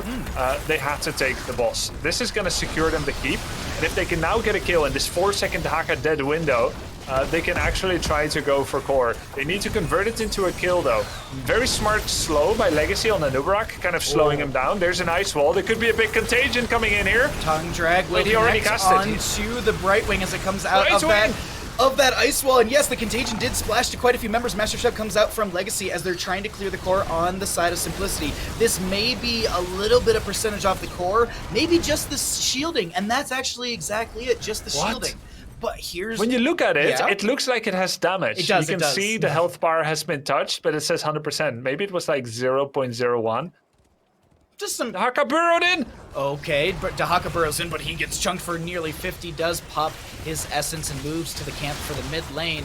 Brightwing dead for 30 seconds. Do you think you go beyond just the keep? Do you try and go for keep and core, or do you have to play off another kill, I think, here, Grubby, right? For the side of Simplicity. Yeah, I think Simplicity, they don't have Odin, which actually complicates this a lot. I think they're going to be focused on kills. Cure is going to try to play out of that bush. Maybe someone from Simplicity steps up, makes themselves look vulnerable, and then they try to turn. Or maybe they just do a very slow, even, fair siege on the keep. Brightwing is coming back. That kind of ends this. It's about 30% damage on the keep, and they just have to back off. But with how far Simplicity is behind, they're just going to set a trap here, honestly, anywhere. For Siege Camp, for the pay station. The catapults top are not an issue. It's only 2. They will get 1 catapult per wave. Dahaka still has Brushstalker in 10 seconds from now. I'm surprised they send him back and are playing it as passively as they are, Bahamut. I think they're just the side of Simplicity doesn't want to lose one fight and have things push in. Also, I think Chili Mountain is nearing another turn in. Granted, they need another 15 on top of what they've got in their pockets. Need to turn in 25 overall. Good caster math right there for me. Just gonna pat my own back on that one. It's probably because of the PSD underwear I'm wearing today, Grubby. It's just so comfortable. Allows me to do math on the fly. Nice. If only I had them in school. Oh my God, I don't think I'd be casting. I'd be a mathematical genius, I think.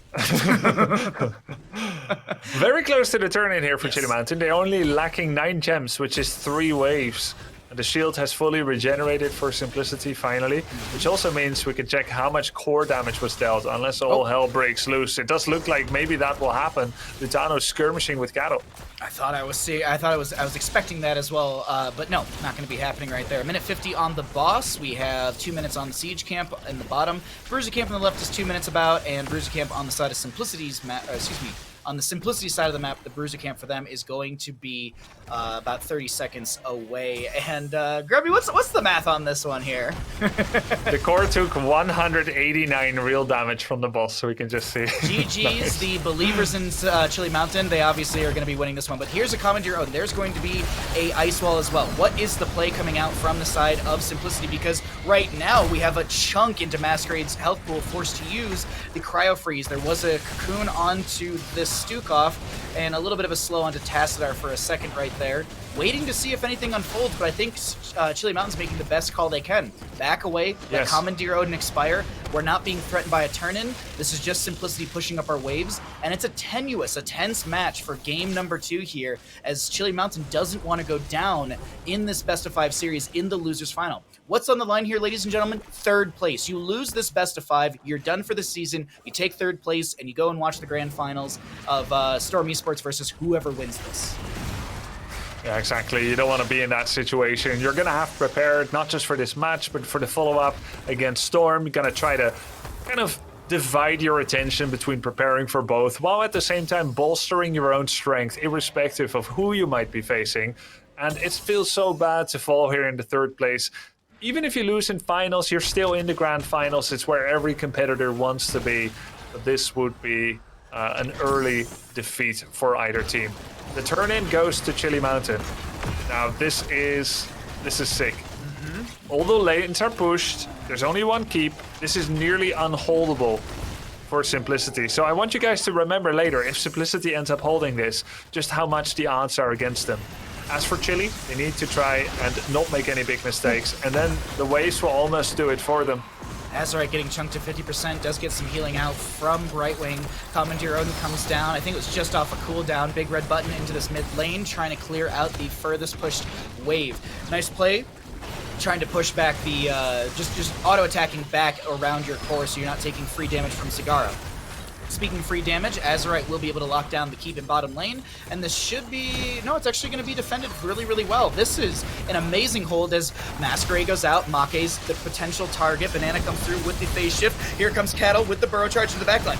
There will be a silence from Legacy, rewind use from Cattle as well, a lot of damage onto Tassadar, he goes down, Cocoon onto this Stukov, as there will be another kill onto this Tychus. Legacy on the left-hand side trying to split, but there's so many adds, if you will, summonables chasing onto him, and this is going to be the members of Chili Mountain equalizing on map number 2, Tomb of the Spider Queen, and this is going to be a 1-to-1 series, Grubby. Amazingly played from Chili Mountain, some superb turnaround moments from the side of Simplicity, but I really like the direction we're heading with our best of 5 series here to kick things off in this losers finals.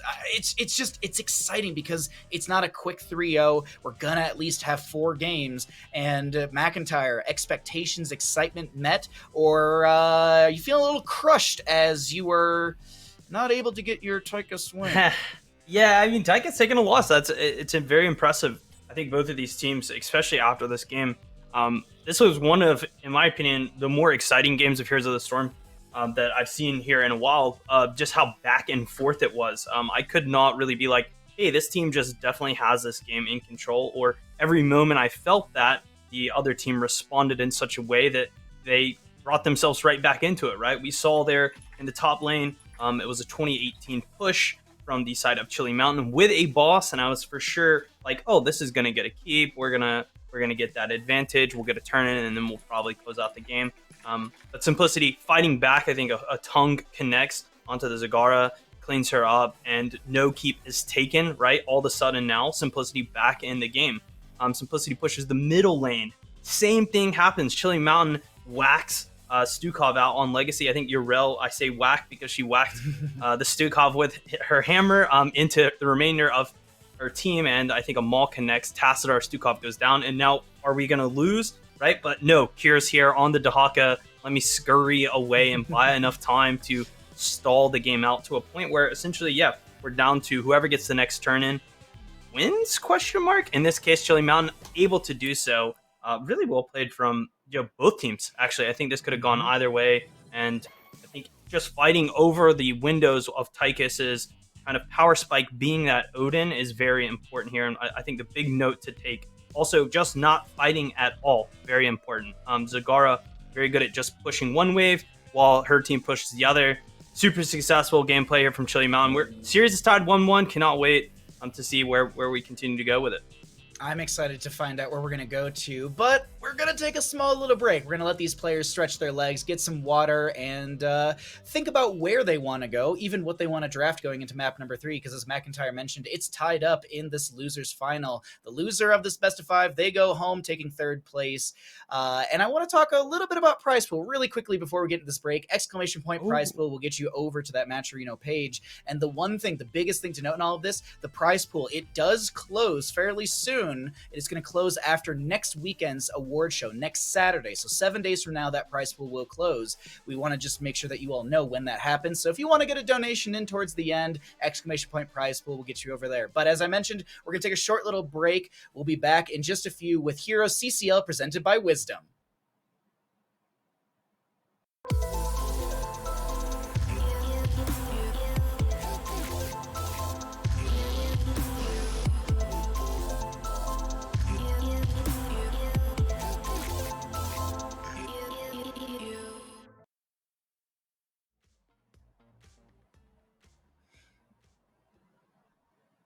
Welcome back, ladies and gentlemen, to HeroesCCL presented by Wisdom, and we're already here. We got dogs on screen.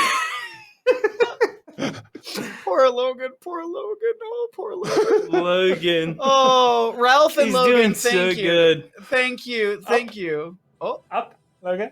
he's... Oh, Oh, there he yay! is.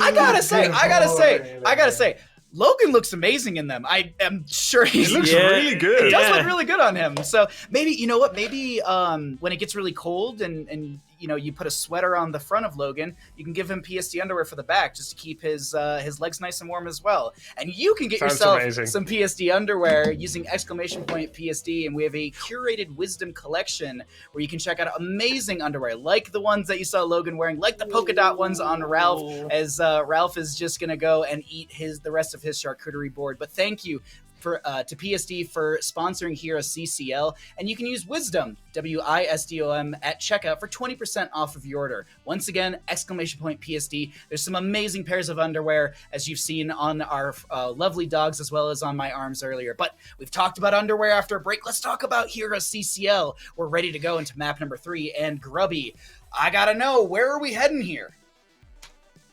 We are heading to Battlefield of PSD Eternity. Battlefield of Eternity, the map that Simplicity had been banning out so much, but that they finally started to let go through the draft, right? And this is the second time and the only time that Simplicity has let this map through, and it was up against Chili Mountain, and Chili Mountain beat them out on this map before. I don't know if it's the members of Simplicity saying that was a fluke. We know how to play the map. We're gonna stomp the side of Chili Mountain, or Chili Mountain, they're just gonna freeze out Simplicity once again, because it feels like that momentum is there for Chili Mountain, especially McIntyre after that last Tomb of Spider Queen map. Simplicity didn't look like the dominant force of 15-0 team from map number 1 Infernal. This was a flip almost. It was I wouldn't say a coin flip, but it was the game flipped on its head, the series, if you will, as we're equal in our score, 1-1, best of 5. And as a reminder, the stakes that are on the line, 3rd place. The loser of this takes 3rd. The winner of this gets to go up against Storm later for a potential 1st or a potential 2nd. But either way, let's get into this here, McIntyre, because we're getting into Battlefield of Eternity. Yeah, I think I'm really excited to see how Simplicity, if they even choose to adapt to the Zagara pick, maybe it be the noob ban. I was going to say the draft was much different game 1 to game 2. And Grubby had mentioned, is Diablo in New York good enough to protect a Zagara? And we saw in the last game that we had an Anub and a Urel to protect the Zagara, right? And that worked out. It seemed to be much more effective for the pick for Chili Mountainside. So we'll see if they continue to lean into that. I will say BOE is a map where Zagara is very good. If you continue to throw Banelings, the objective, if you can get the creep set up around it, you can kind of catch people rotating maybe from top to bottom, or again, fighting for vision, so important on this map. Having a character that can do it so well, Right Wing being another very good character at vision. The fact that when she Z's in, she gets that vision around her is super crucial when it comes to pushing towards the enemy side, right? You're not going to get sidetracked by a Urel hiding in a bush or an Uther looking to land a stun, even a possible D-Storm from surprise. So I like the bend so far. We'll see all the ranges open. Will it be a Tychus first pick from Simplicity, or will they choose to go a different direction with it? Stukov is going to be the choice. The Brightwing. Interesting note in comparison, by the way. Simplicity was finding their legs as they went into the bracket phase last weekend. Their very first game was on Battlefield against Simplicity. Like you guys said, they lost it. But the draft they had was unusual, to say the least. Going with Vala, Sergeant Hammer, and Tyrael as their draft. That was them still experimenting after a long break. Now they're coming back in. They're looking a lot hotter. I think this is going to be a lot closer than that game was. But one thing remains constant. It's first pick Zagara again for Make. He's so flexible. In our interview last weekend, he said, I don't play the best Zarya, but it's right for our draft here. And I think he showed it twice, and it worked pretty well for them. Now he's showing that flexibility. He's taking that into Zagara. He was ready for this moment, and they're going to milk it for all it's worth. Ooh. Follow whatever, sure. Masquerade Vala. Let's talk about that level 20 for Karazim.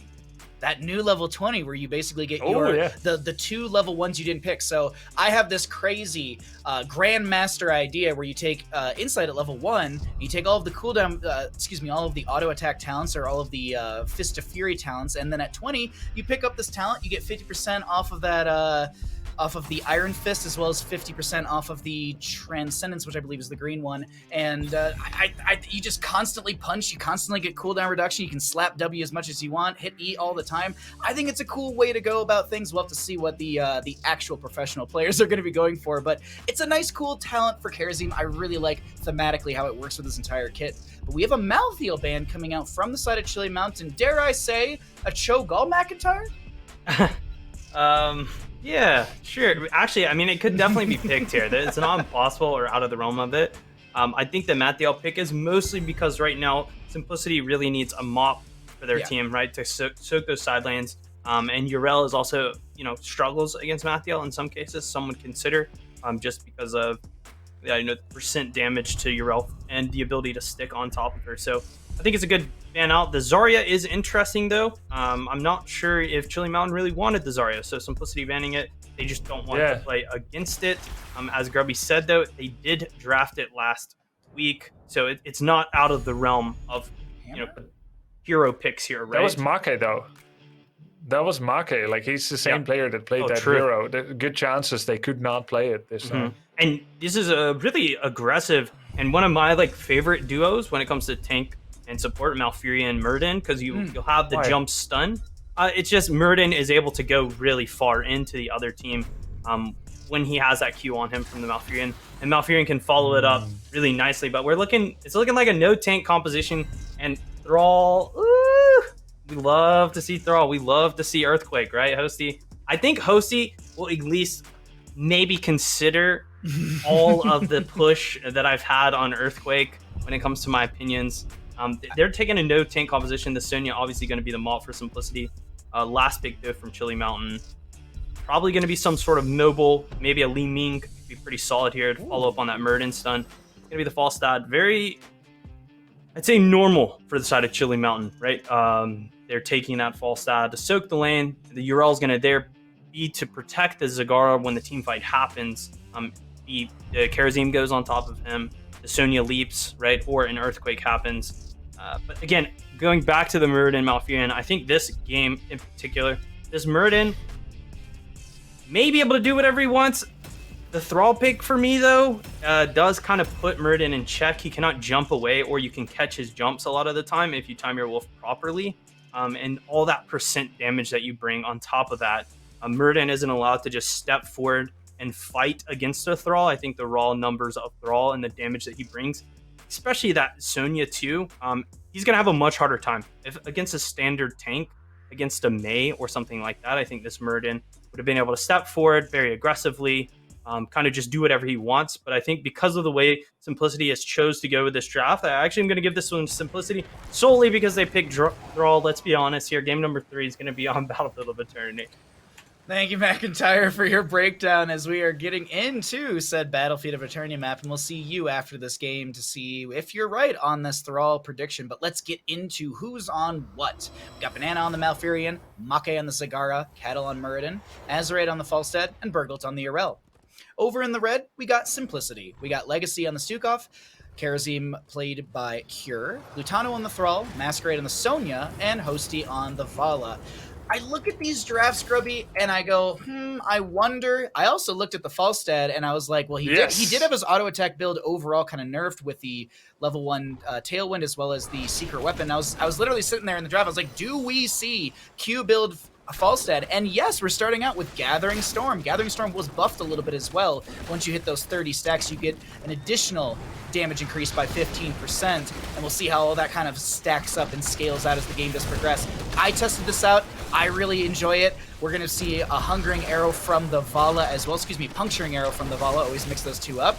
And we'll keep you up to date on that questing talent. The one thing I wanted to quickly note, for anyone that's wondering, the Gathering Storm change, it works the same way as Fire at Will from Vala, in the sense of you get the bonus damage at the set scaling for Falstad being 30, but you can overscale in this. You can go over those 30 stacks. And now, Grubby, I've gone on a tangent about all these talents and everything. I'm honestly so unsure of who to vote for. I'm going to go ahead and throw down a Simplicity win. Let's see if they can meet my expectations of just craziness. But what do you think about this, as we've seen a little bit of brawling over bottom lane with Hosty almost going down? I think double support is not that good anymore. I think Chili Mountain has a really good draft into it. I think Murd and Urel will create more space. First Blood will create more space than what Sonya and Thrall could ever hope to do. Even Stukov main tank, Karazin pokes. There's plenty of defenses against like a cheeky Karazin jump in. I think Chili Mountain has the better draft by quite a good margin. What Simplicity does have, they have way more raw damage on the Immortal. And that means that Chili Mountain needs to step up, right? That's kind of the X factor. It's just this composition and the damage. But an invade will be coming through.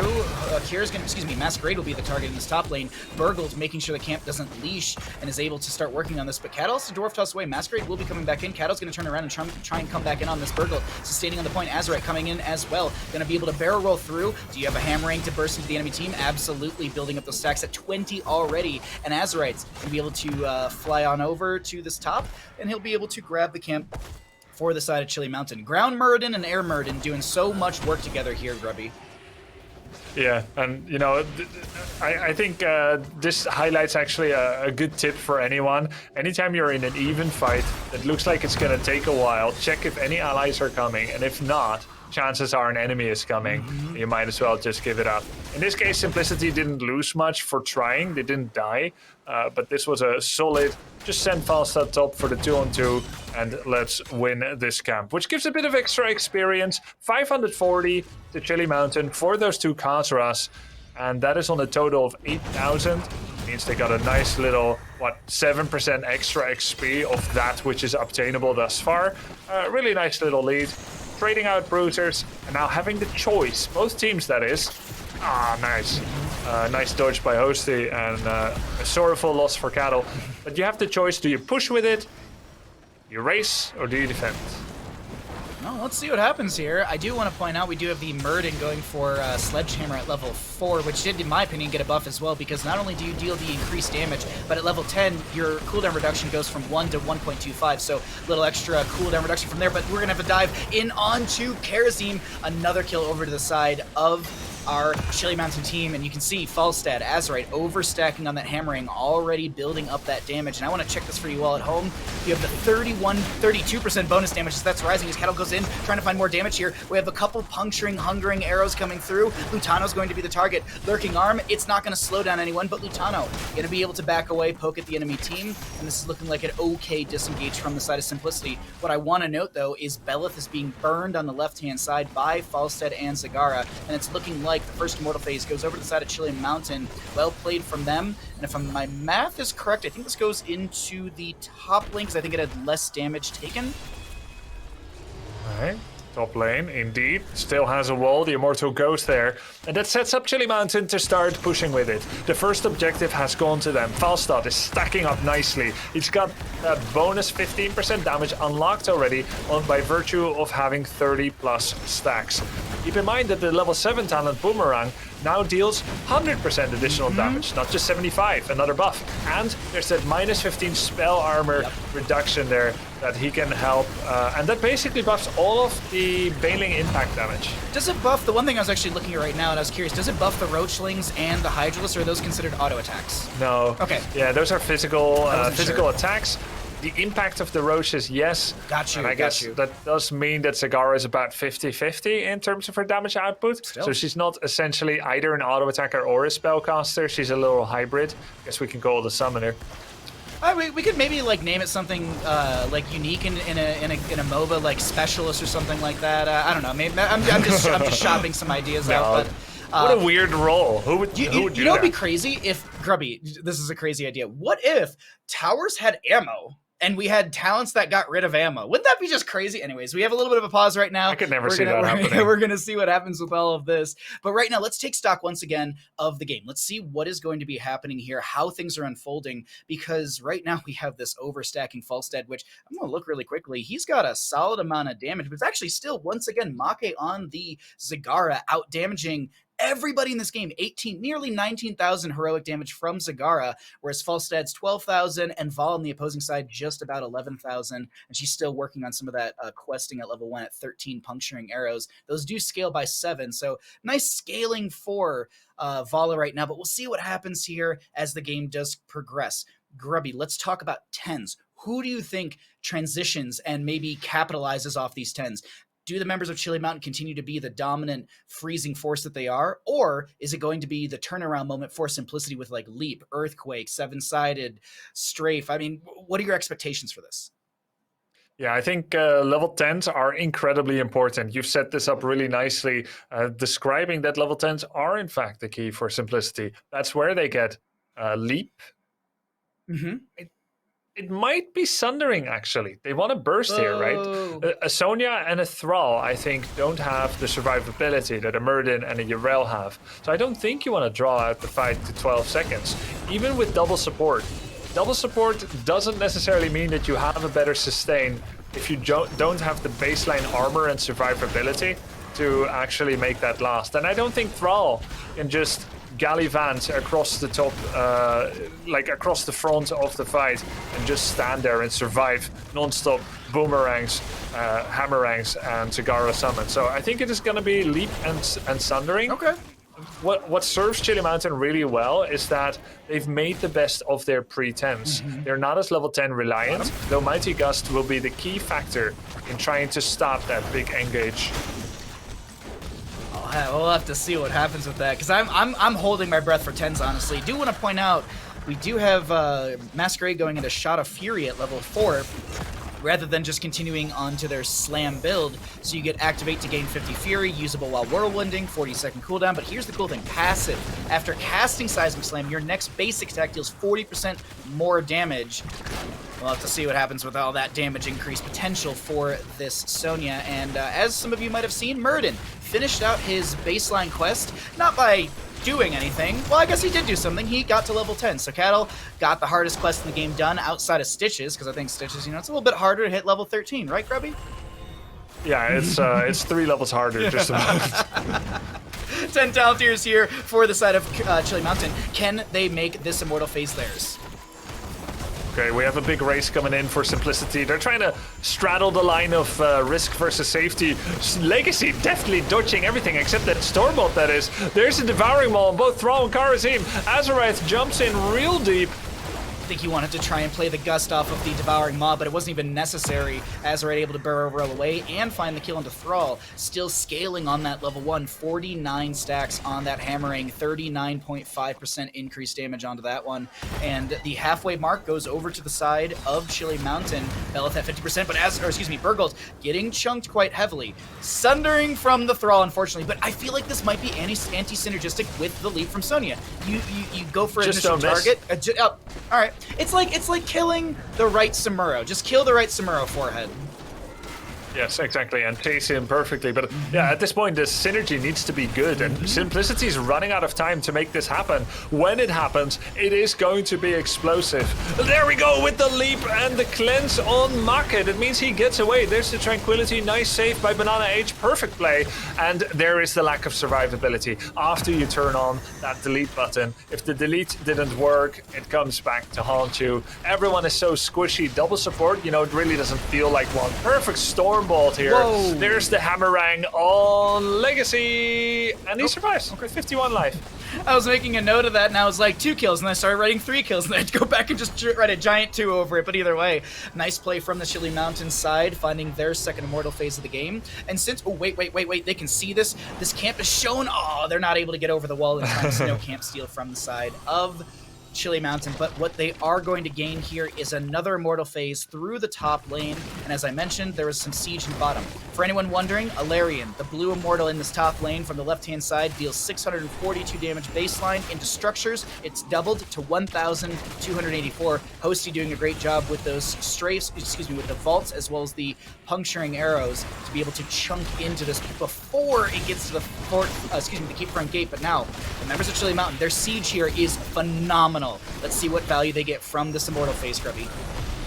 Yep, and look at Banana H. He had been playing really far back. He doesn't want to get flanked by Sundering. He's stepping up a little bit more. He does get sundered, but he actually manages to turn on Tranquility right before he gets sundered. Plus 10 armor. Ooh. Almost would have been enough, but he does go down. But you know what? He was far enough back that he was not actually out of position. His death, if obtained, would put simplicity out of position. That's the key of positioning. It doesn't mean never die. It means if someone wants to kill me, they're going to be in a very bad position themselves. And Banana H's positioning was incredible there, recognizing, hey, you guys, not only are you desperate, and do you need to... Oh, that...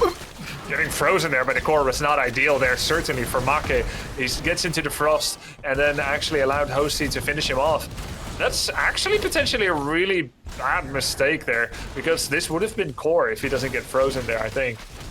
Yeah, I would agree with you absolutely. 43% of this core damage definitely would have been found with the Zagara with her massive, just the damage output right now. I keep jumping to these numbers. 45, we're rounding up. 46,000 heroic damage from the Zagara. On the friendly side, the closest is Falstad with 24,000. On the opposing side, the closest is HoTS with near 30,000. So we're still looking at a 16,000 heroic damage deficit.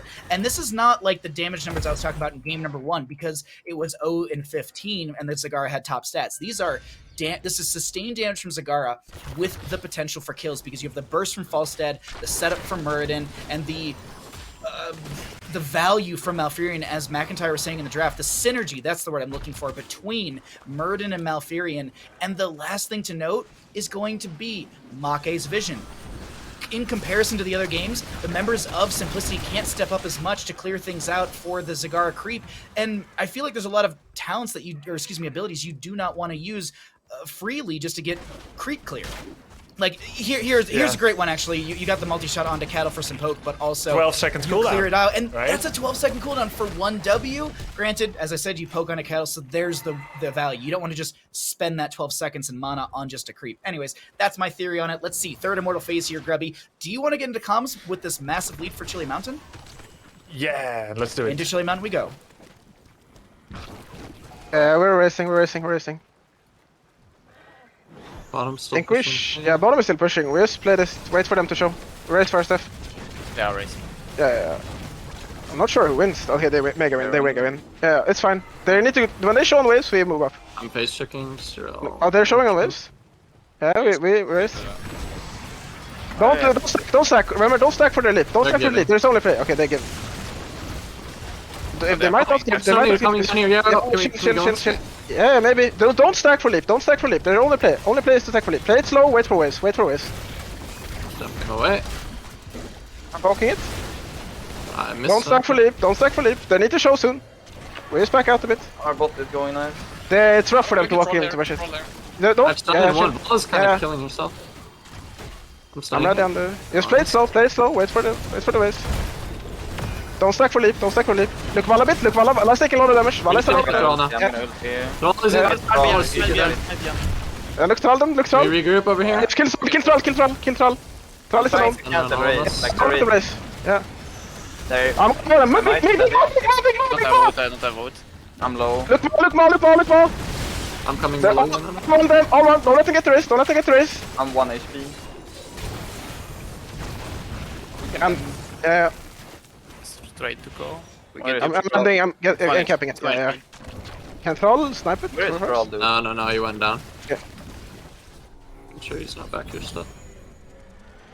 There he is. I'm gonna rotate through bottom, because I'm a little further.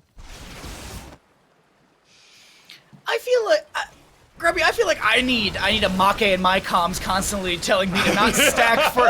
But Look, I have one question for you, Bahamut. Please. Should you or should you not stack into leap? I don't know. I would say no, because that just won the game for Chili Mountain. So either way, you got the Jiminy Cricket of Make just constantly in everyone's back of the ear, like, don't stack for leap. But it's a very good point to really understand the enemy team's win condition. And I think in those comms, we heard exactly how Chili Mountain wanted to play against Simplicity, but also Chili Mountain knew the win condition for Simplicity. Stacking, Sonya leap, burst potential to follow up. Everything was on the shoulders of Masquerade, and it was shut down consistently. McIntyre, any thoughts on the Green Giant? Or I'm gonna ignore the red team for a sec here and talk about Chili Mountain and the dress that the Zagara was wearing that game, being the composition that they drafted around her. I think it was so beautifully played. I think the columns that they had there not stacking for that leap, not stacking for that other heroic that we're not going to talk about, was so well done. And the synergy between Malfurion with the root ability to, root off of the Maul, I think that's incredible. Yrel knocking people back if the Zagar gets out of position. If a Leap Sunder does happen, you just have Gust right there ready to rock. Just push everyone away, shuts down everything that Simplicity's trying to do. And we saw time and time again, that's exactly what happened. They were just brick-walled in their attempt to make something happen. And I think that really shows a flaw in the draft and the heroic choice of Simplicity, being that while I think Grubby had mentioned they didn't want a sustained fight, I believe with a Vala pick, you truly do want a sustained fight. That's what you're looking for. You take Vala, you go double support. So things like Earthquake maybe could possibly last a few seconds more than a Sunder that's up to 25-second stun, or even Wrath of the Berserker on the Sonya to just check that Murden. So, or even the Yrel in some cases, so they're not just able to freely navigate team fight space. I think would have been a better choice for Simplicity, but it did seem like a draftive BOE on going to be there taken out for Chili Mountain. Let's look at the next map that these teams are going to be playing and who's opted to take choice here. Chili Mountain getting the map choice. I got some stats. I got some stats here. Okay. Give it to me. Okay. Let's hear it. Towers of Doom. 28.57% win rate for the side of Chili Mountain. On the opposing side of the battleground, if I can find my cursor on my computer for the first time in my entire life, we will be seeing cursors? Towers of Doom with a 60% win rate, 3 and 2 for Simplicity.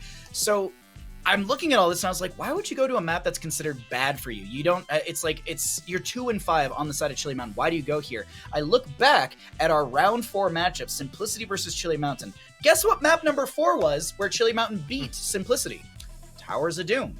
They beat them on Battlefield. They beat them on Towers of Doom. I think this is a lot of momentum and a really, really good choice for the side of Chili Mountain. Stats, stats are stats in a vacuum, but this game right here, this is the do or die moment for the side of Simplicity. They need to bring out their A game. And last time we saw them on Towers of Doom, Simplicity, because I have the draft open right here, Blaze, Stukov, Tyrael, Thrall, and that was the Zul'jin. That was the first time we saw Zul'jin outside of Tomb of the Spider Queen for Simplicity, and it was the first time it lost for them as well. They had 2 wins previously on Tomb with the Zul'jin, looking to make that a third, but not happening. So I'm excited to see what unfolds here for Towers of Doom, because I think there's a lot on the line, obviously. It's tournament and Season 2 life.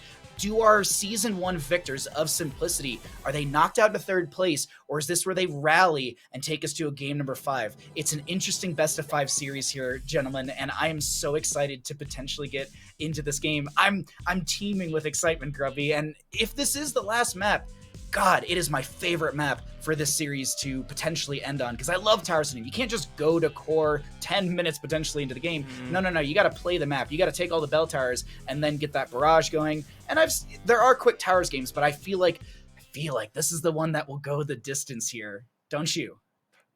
Yeah, I think so. It's a wonderful map to be taken to, and then when we just consider the situation that Simplicity finds themselves in, the winner of last season, struggling past 30k, a weak first match against Chili Mountain in round 1, but still they made it against 30k. Now it's the rematch, and you just have to go back to whatever you're best at. You got to bring out the grade A arsenal, the best weapons you've got. And when we look at the series that they won against 30k, there was a lot of Tychus, there was Chromie, there was Diablo, and there was Nubarak. And there was Tracers. So some of these picks, they're most comfortable, is what they're gonna need to go towards, right? To save the game here and to serve the fans with that 5th match in this best of 5 that everyone deserves to get. Of course, Chili Mountain would like to shut them down, but these are the picks that they should be thinking about. Was that another experimental draft on Battlefield of Eternity here? Do you really have the space for that? They just lost a straight-up game on Tomb. I don't think they had the space. I think it went pretty much as predicted. Vala doesn't have the burst. Sonya Thrall want the burst. But you have to get past Murden Yrel. You can't. It was a tough one to watch, actually, as a Simplicity fan. Now, they're going to get the Zagara. Very nice. the question that I posed to Simplicity is how practiced is this? Is this a denial pick? Is this a priority because I don't know, but Chromie and Stukov, that's not bad to start things out, McIntyre. Really good poke from both Chromie and Stukov. Yeah, and Chromie's a character that can get to Zagara without just throwing yourself at the enemy team and getting picked right after, right? With the leap and the Sunder, I think while the idea and the dream is cool to think about, Chromie being able to get to that Zagara, find a pick on her, possibly, looping a Zagara, super brutal for her. But you can see actually Simplicity taking some of the, I don't know if it's knowledge from the last Chili Mountain draft or just previous knowledge that players have with Zagara, with that Malfurion pick. Again, being able to root off of the Maul. I think Innervate is also kind of sleeper for Zagara because then she can pump out more Roachlings, maybe get a second Hunter online during that, and also just providing mana. And then that Blaze as well, able to give her a bunker if things get a little grim. Or, just put the oils out so things connect. A ban miss from Chili Mountain. Heartbreaking, but I believe that we will have to step through. Could be a tactical ban, so maybe not heartbreaking, and they're just trying to get picks.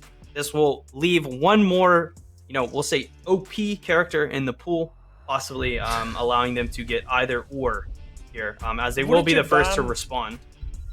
Wouldn't you ban like a Tracer or something, or something fringe that you would only face and not want to have? Maybe if now Varian is banned, I feel like Tracer might be coming. Maybe they want to play the Tracer. Definitely, I mean, Simplicity has smelled exactly what you were saying there, Grubby, right? The variant, they're saying, oh, well, now that you haven't banned it, well, maybe we'll just take it instead, right? I think this puts Chili Mountain in an interesting spot. Curious if it was a misban or a tactical one. It's the first ban miss, by the way, in CCL Season 1 and 2. This has never happened yet, and I would actually expect that maybe it was a technical issue, that they would quickly reach out to admins and say, like, hey, our program isn't working or anything. But I mean, it's the HoTS client. Would you? How could it not work? Would you they like just to know? missed it. Would you like to know? Yeah, we figured out how. It is boomer reaction speed in ban phase. So that apparently is going to be the logic of it. It was, Anyways, a new Brack Tracer. There's a Tracer. I really feel like that this ban miss could be huge. I don't want to stick too much on that, but a new Brack Tracer. This is looking great, McIntyre, for the side of Simplicity. Yeah. Is this the rallying game for Simplicity to take us to a fifth? Very, very active frontline tank there on the Anub, and great follow-up with the Tracer pick. Zagara will be able to do whatever she kind of wants, but this is a great response that Murden able to kind of get in. I believe so, yeah. Not only get in onto the Zagara in the back line. I assume, Grubby, you're saying Tracer and Murden no good. Yeah, so I'm thinking like level A psychology, the first step, like pick Diablo to counter the Tracer. But you're thinking these damage dealers can fend for themselves. Yes. Murden is going to create a problem in Zagara, and Tracer will be dealt with by auto attackers and physical armor like Stukov and Falstad. Exactly, yeah. I see it more as the ranged with the Falstad, especially if you go secret weapon. There's a Q. The Q doesn't have to land. He can hit A on Tracer a couple times and knock her health out that way. And the Murden now will be able to create space. Also, Haymaker, point and click. I know I love me some wacky tacky heroics, but I think in a pinch, thinking about how your character can respond to a certain character, in this case Tracer, I don't think it's out of consideration, right? At least for me, it does a lot of damage up front. It CCs her for 0.5 before it knocks her away, and the follow-up can come on top of that. So we'll see if Cattle chooses to go that. I think in my mind, I might here in this game. But looking at these compositions, that Malfurion Tracer probably going to take this win here. Who knows what's going to happen? I'm going to give this one to Simplicity, though, just because of the synergy between those two. Alrighty, McIntyre, thanks for the breakdown, and we'll see you after Towers of Doom. Will this be the final map in our first best of 5 of the day? Will the members of Simplicity be going home? Well, let's find out. We got the members of Chili Mountain in the blue, Make on the Falstad, Banana on the Stukov, Cattle on the Muradin, Burgult on the Arel, and Azurite on the Chromie.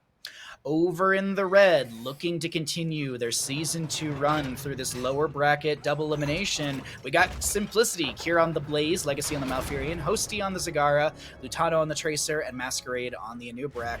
I'm feeling like Simplicity got a lot of what they wanted here. There's some really good shining moments from Chili Mountain, absolutely, but I think the big factor, Cure Blaze and Lutano Tracer. Gonna be really difficult to deal with the Grubby. What do you think getting into this Towers of Doom map 4? Yeah, I think so as well. And, you know, the fast start pick shows that, I mean, you pick it, it shows that you're at least comfortable enough. You can't only use it as a denial pick. You were first pick, you didn't ban it, you were planning to take it. And, you know, she's not that hard of a character, even if you haven't spammed her. You get a couple of games with her, you have played historical games with her, you get used to the Baneling build. It's not too tough, I would say. So I think Simplicity has a lot of things that they like. It's Q build, Falstad, he has a little bit less self-peel into the Tracer in this manner, but he goes with what he thinks is the best build right now. I agree with that. I think it synergizes fantastically with Chromie as well, that you remove 15 spell armor, and then you allow Chromie to do a proper Greeting CC boosted Sandblast, Dragon Breath into anyone. But most interested am I in Cattle's positioning, basically, and his prioritization. I just played a Muradin game into Tracer, and it felt hopeless, basically, yesterday, because I tried to focus the Tracer. You can't do anything against Tracer with Muradin. You can maybe hit the Stormbolt if you're lucky. That's not even a drop in the bucket against her health pool. Nice defense, by the way, by Chili Mountain to get their own sappers. So will Cattle indeed dive deep and go for the Malf or for the Tracer? And leave his backline to deal with her himself. That's what I'm interested in. This looks like it might be first blood here for Simplicity. No, Cattle jumps out, gets the heal for Banana H. Still 0 to each kill sheet. Good play from Banana with the silence underneath, the collapse on top of Cattle, and it almost went south for this Muradin, but it's A-okay right now. Saprocan't pushing in through bottom lane. Cattle, auto attack speed reduction with that slam onto the ground. Excuse me, I'm drawing a blank. The thunderclap. There we go. Could not. I kept wanting to. I was like healing static. Reverberation. No, I was thinking of every talent tier, but not the actual name. But thunderclap does have the 30% slow as well as the attack speed 30% slow or reduction as well. So maybe we see a little focus onto those. But right now, it's actually going to be the Sledgehammer. Once again, the thing that I love about this, you have siege potential is huge, but also there was a buff to it, in my opinion. Rather than having the 1 second cooldown from the level 10, you now have 1.25. So little extra cooldown so you can get more Stormbolts out into the enemy team face. And Tracer actually putting pressure on Damake through this mid lane, but he should be A-okay playing in front of the gate in case Tracer tried to step up once again. But now, first objective phase will be here, Grubby, and it's looking like it's going to be our trade. No, Cure's on the left-hand side.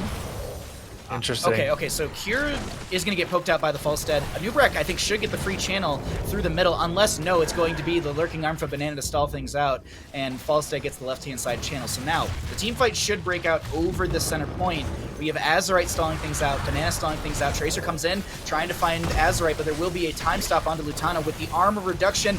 Big snipe! Burgle looking for the return point, and that's going to be Tracer going down. First blood over to the side of Chili Mountain Legacy, very low on the right-hand side, but there is no way to engage onto him, and it's A-okay for Simplicity, only losing one, and it's looking like the channel to go over to the side of Chili Mountain, but a few stalls will come out from Hosty and friends. This is exactly what McIntyre was talking about. Caterpillar beelined for Malfurion, and I was actually worried about that because I thought Caterpillar, he's gonna present himself with a easy Moonfire target. Sometimes tanks can misplay into Malfurion because just being there gives him an easy hit. If you lack the real kill power, he gets Moonfire heals for the whole team. Sick creep spread, by the way. Some Scarlet creep spread there. But it worked out really well. He actually pressured Malfurion big time and it allowed the breast. Oh, wow, nice kill by Chili. But anyway, it's been working out. I'm blabbing on as Tracer did get taken out by the rest, and he did what was expected. I've talked about this in the past before you have the bust for Boomerang, so I said it before it was cool. Just kidding. But the big thing actually is I had talked about the spell armor reduction from Boomerang at level 7, And I was like, if you pair that into a Chromie, a Li Ming, some sort of spellcaster, I think the burst potential is huge. And we just saw that right there. I had talked about it in the past, and I think with the buff to the overall Gathering Storm talent at level 1, as well as the buff to the Boomerang at level 7, this is huge for maps like this where you have the Chromie poke, the false set poke. You're technically playing double mage, but you're playing like double mage amplification, if that makes sense. You still have auto attacks from false set, but he is utility for the Chromie. He is going to be a buff for your team, a debuff for the enemy side, as we see a single altar popping up in the center of the map. This is going to be an exciting one. We don't have 10s yet, so I think we're going to wait on some comms, maybe get a little bit later when we do have that big burst Wampa potentials. But Grubby, what do you think about the single altar? Who do you think is going to win out in this one? Do you think Simplicity gives it, or does Chili Mountain continue their reign through this map? I think Simplicity kind of have to give it, because Falstad can join quicker. They can try to interrupt a bit with Zagara, but it's so risky because, you know, level 10 has already been reached. I don't think it's even worth to try and poke. You could just have Murden turn on Zagara. Look at Murden. He's pretending he's only worried about the Anubarak, but he will just jump on the Zagara like it's nothing. And there we go. Good positioning though by Hosty, making use of the mobility as well to get away. Berkholt gets his jump interrupted by a well-placed Root of Legacy. Absorbent Defender forced to be used against the Tracer Bomb. Nice pickup by Glutano. All our predictions to shambles as Simplicity buys enough time, gets another wave, gets to level 10, and actually completes the channel. Very well done, Simplicity. Dive onto the Chromie on the left-hand side. The bunker does come out. The Devouring Maw, does it save the Chromie? Nope, no, it's going to kill her because there is a little bit of damage in there as well, and that's going to be a double kill over to the side of Simplicity as Cattle has to Dwarf Toss away, and the Siege will break out through bottom lane. Anubarak, Burrow charging in. We do have some great, as I mentioned, Siege specifically through Hosty on the Zagara, and I gotta say, the MVP of that engagement, the MVP of that entire objective phase right there, Hosty. The level 1 from the Zagara, the volatile acid. Banelings travel 50% further before exploding, and that is the reason Chromie was delayed out. Also, I love how the Banelings just kind of, you know, just rolled right around the altar, making sure that they connected right with Chromie. So, little heat-seeking Banelings, if you will, from this Zagara, as a Pulse Bomb goes onto Azerite, and that will also be Sticky Bomb at level 10 for Lutano. Increase the Pulse Bomb radius by 50%, and enemies hit are slowed by 70% for 3 seconds. Zagara is still here. She just revealed her position. It feels like he's safe, and Chili's positioning actually proves that to be true, as they're mostly focusing on killing the fort, not diving past it, as the rest of Simplicity already came in to potentially save Zagara from any mishaps.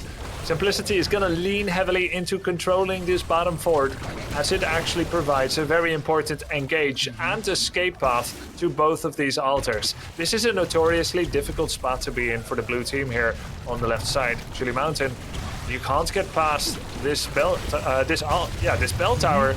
And then how do you play into this? Do you go from mid lane into the middle altar?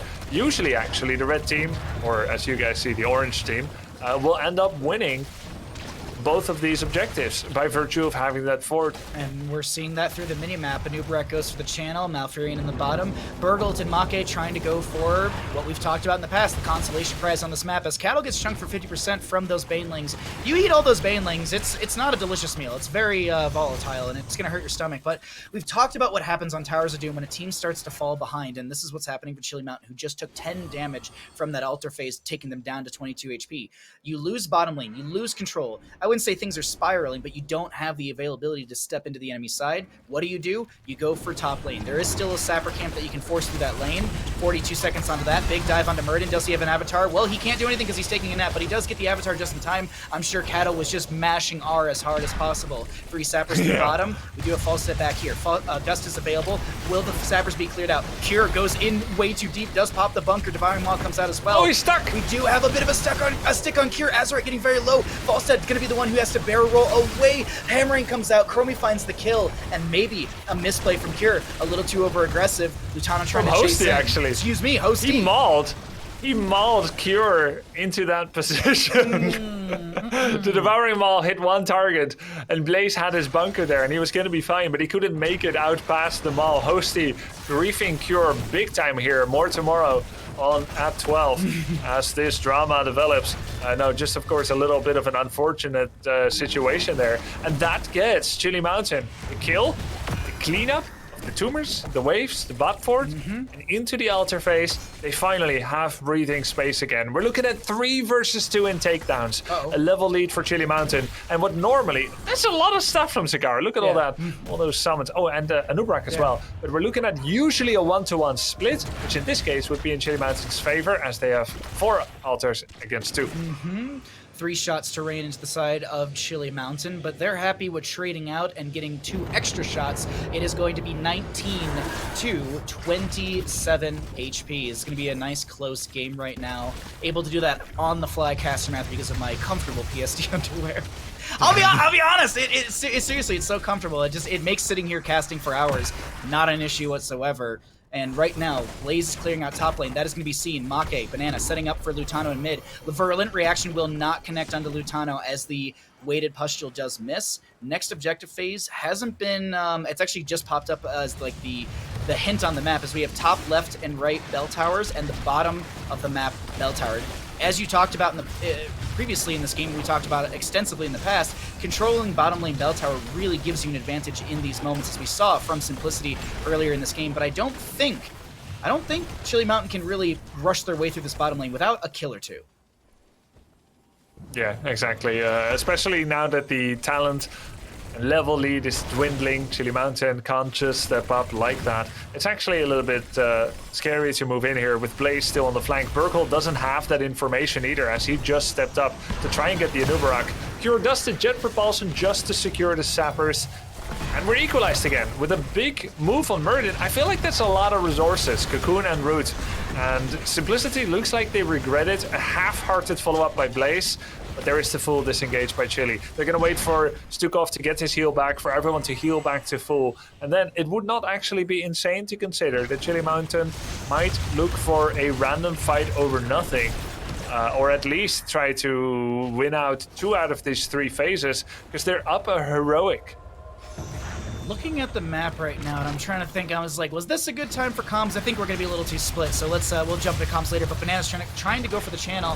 He is not going to be able to do so from Anubrak stalling things out. A lot of ads or summonables. Falstad flies in, almost gets hit by the Maw. Left and right bell towers are traded out, and now the mass rotation in the bottom lane. Can Chili Mountain make the channel happen before said rotation happens? It looks like Blaze has already given up in said rotation, so it is going to be the vast majority of this objective phase over to the side of Chili Mountain, 15 to 19 in core HP. It's a very close game between both these teams, and as I keep mentioning, and I want you all to remember, this game could be tournament life for the side of Simplicity, or will Simplicity take us to a game number 5, continuing this bottom bracket game, determining who goes up against Storm Esports later today in the best of 7 grand finals of HeroesCCL Season 2.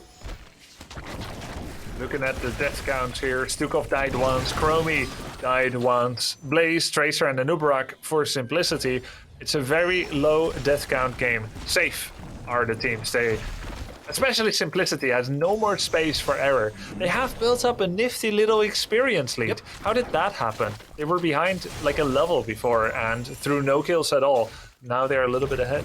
That's going to be a little bit from the mercenary camp, a wee bit from minions, and everything else. It's a little bit from structures as well. So just those minute advantages are going to yield somewhere in the 1,000, 2,000 range of experience advantage. And we're just seeing it from small advantages, small wins.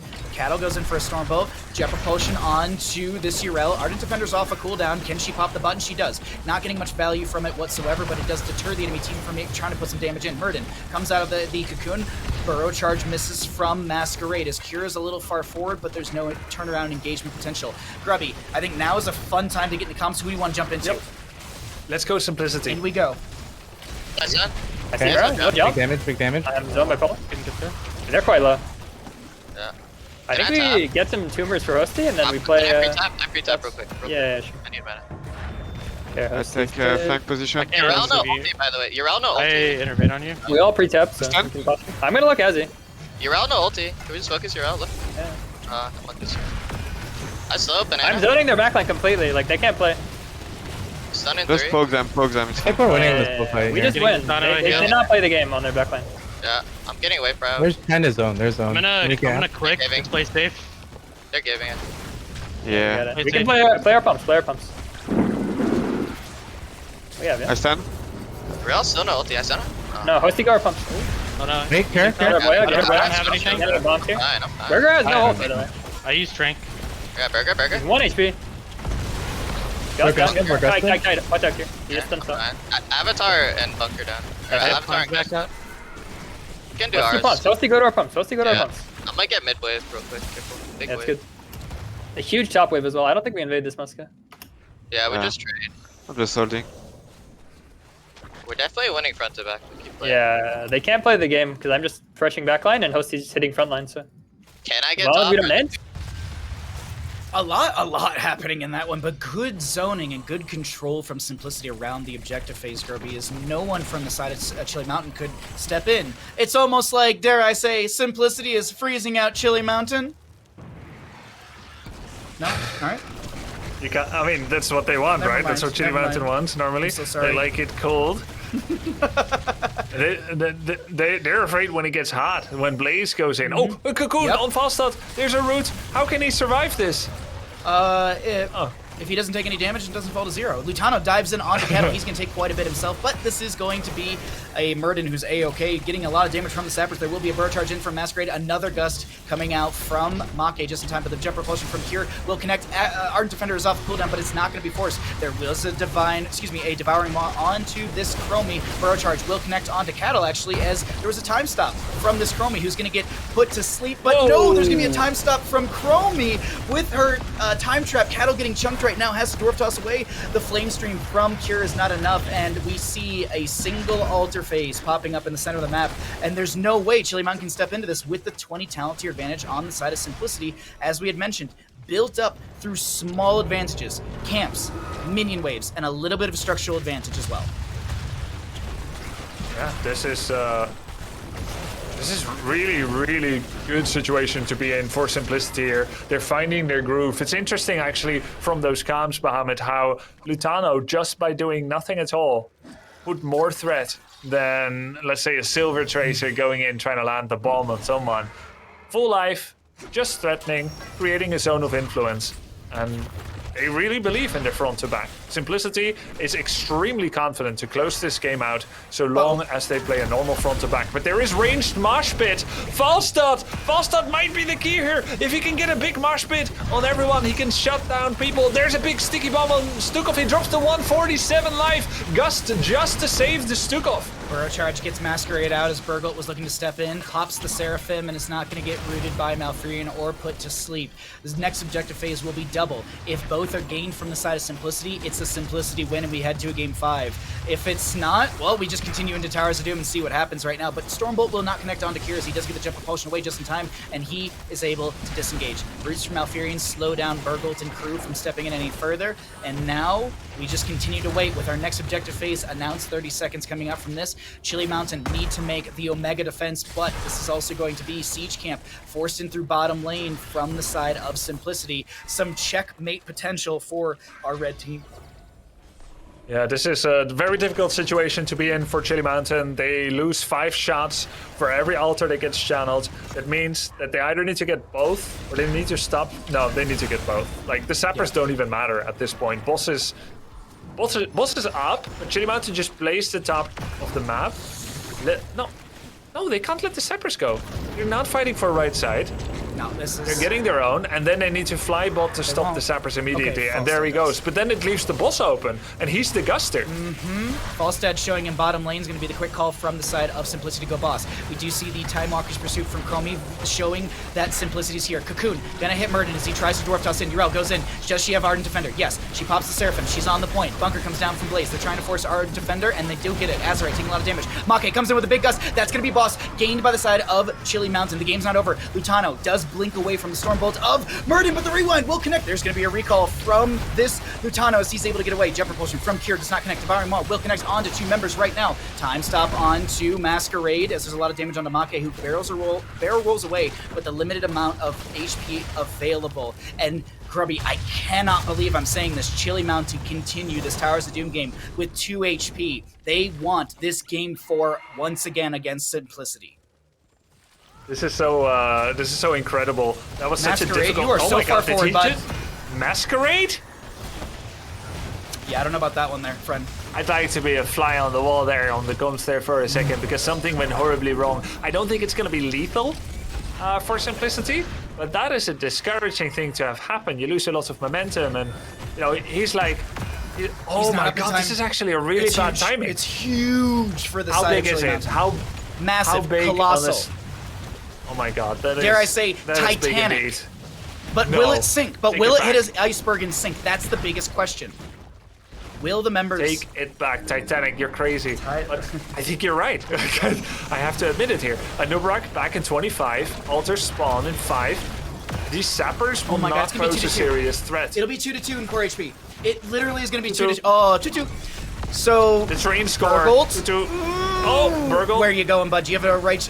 No, you don't get Avenging Wrath over this wall because Tracer's on you like glue, and that is going to be a top lane bell tower going down. Sappers. Is there a sapper available through top? Sorry, I saw the line for it, but no, it's just a misinformation on the map. But now bottom lane, 3 sappers are available. And they Sapper Gust? Yeah, I was wondering if that's gonna be the case, and maybe that's why they're doubling back right now. They want the wind tunnel Gust value, but Masquerade starts stepping in. Did you step too far forward, too early, Masquerade? No. This time, reading everything okay. There is still gonna be 40 seconds on your rail. This is a 4v5 underneath the bell tower. Make is going to look for an angle on this Gust. Does pop the wind tunnel, but it's only one sapper. Cocoon onto Cattle underneath the bell tower as he does have his avatar form available, and this is going to be Cattle just being, actually he's getting chain CC'd. There's a lot onto Cattle right now. Is there any way to cleanse him, to get him out? No, because Banana is a Stukov. Cattle trying to dump damage backwards. There's so much damage. Oh, the Devouring Maw comes out as well. Cattle, there's no way you make it out of this one alive here, bud. And the bottom lane bell tower does go down. Murden is going to go down here. The biggest question is going to be, when does the announcement of the bell tower come through? Is it within the next few seconds? Because if so, it's looking really good for Simplicity. It's a single altar bottom lane.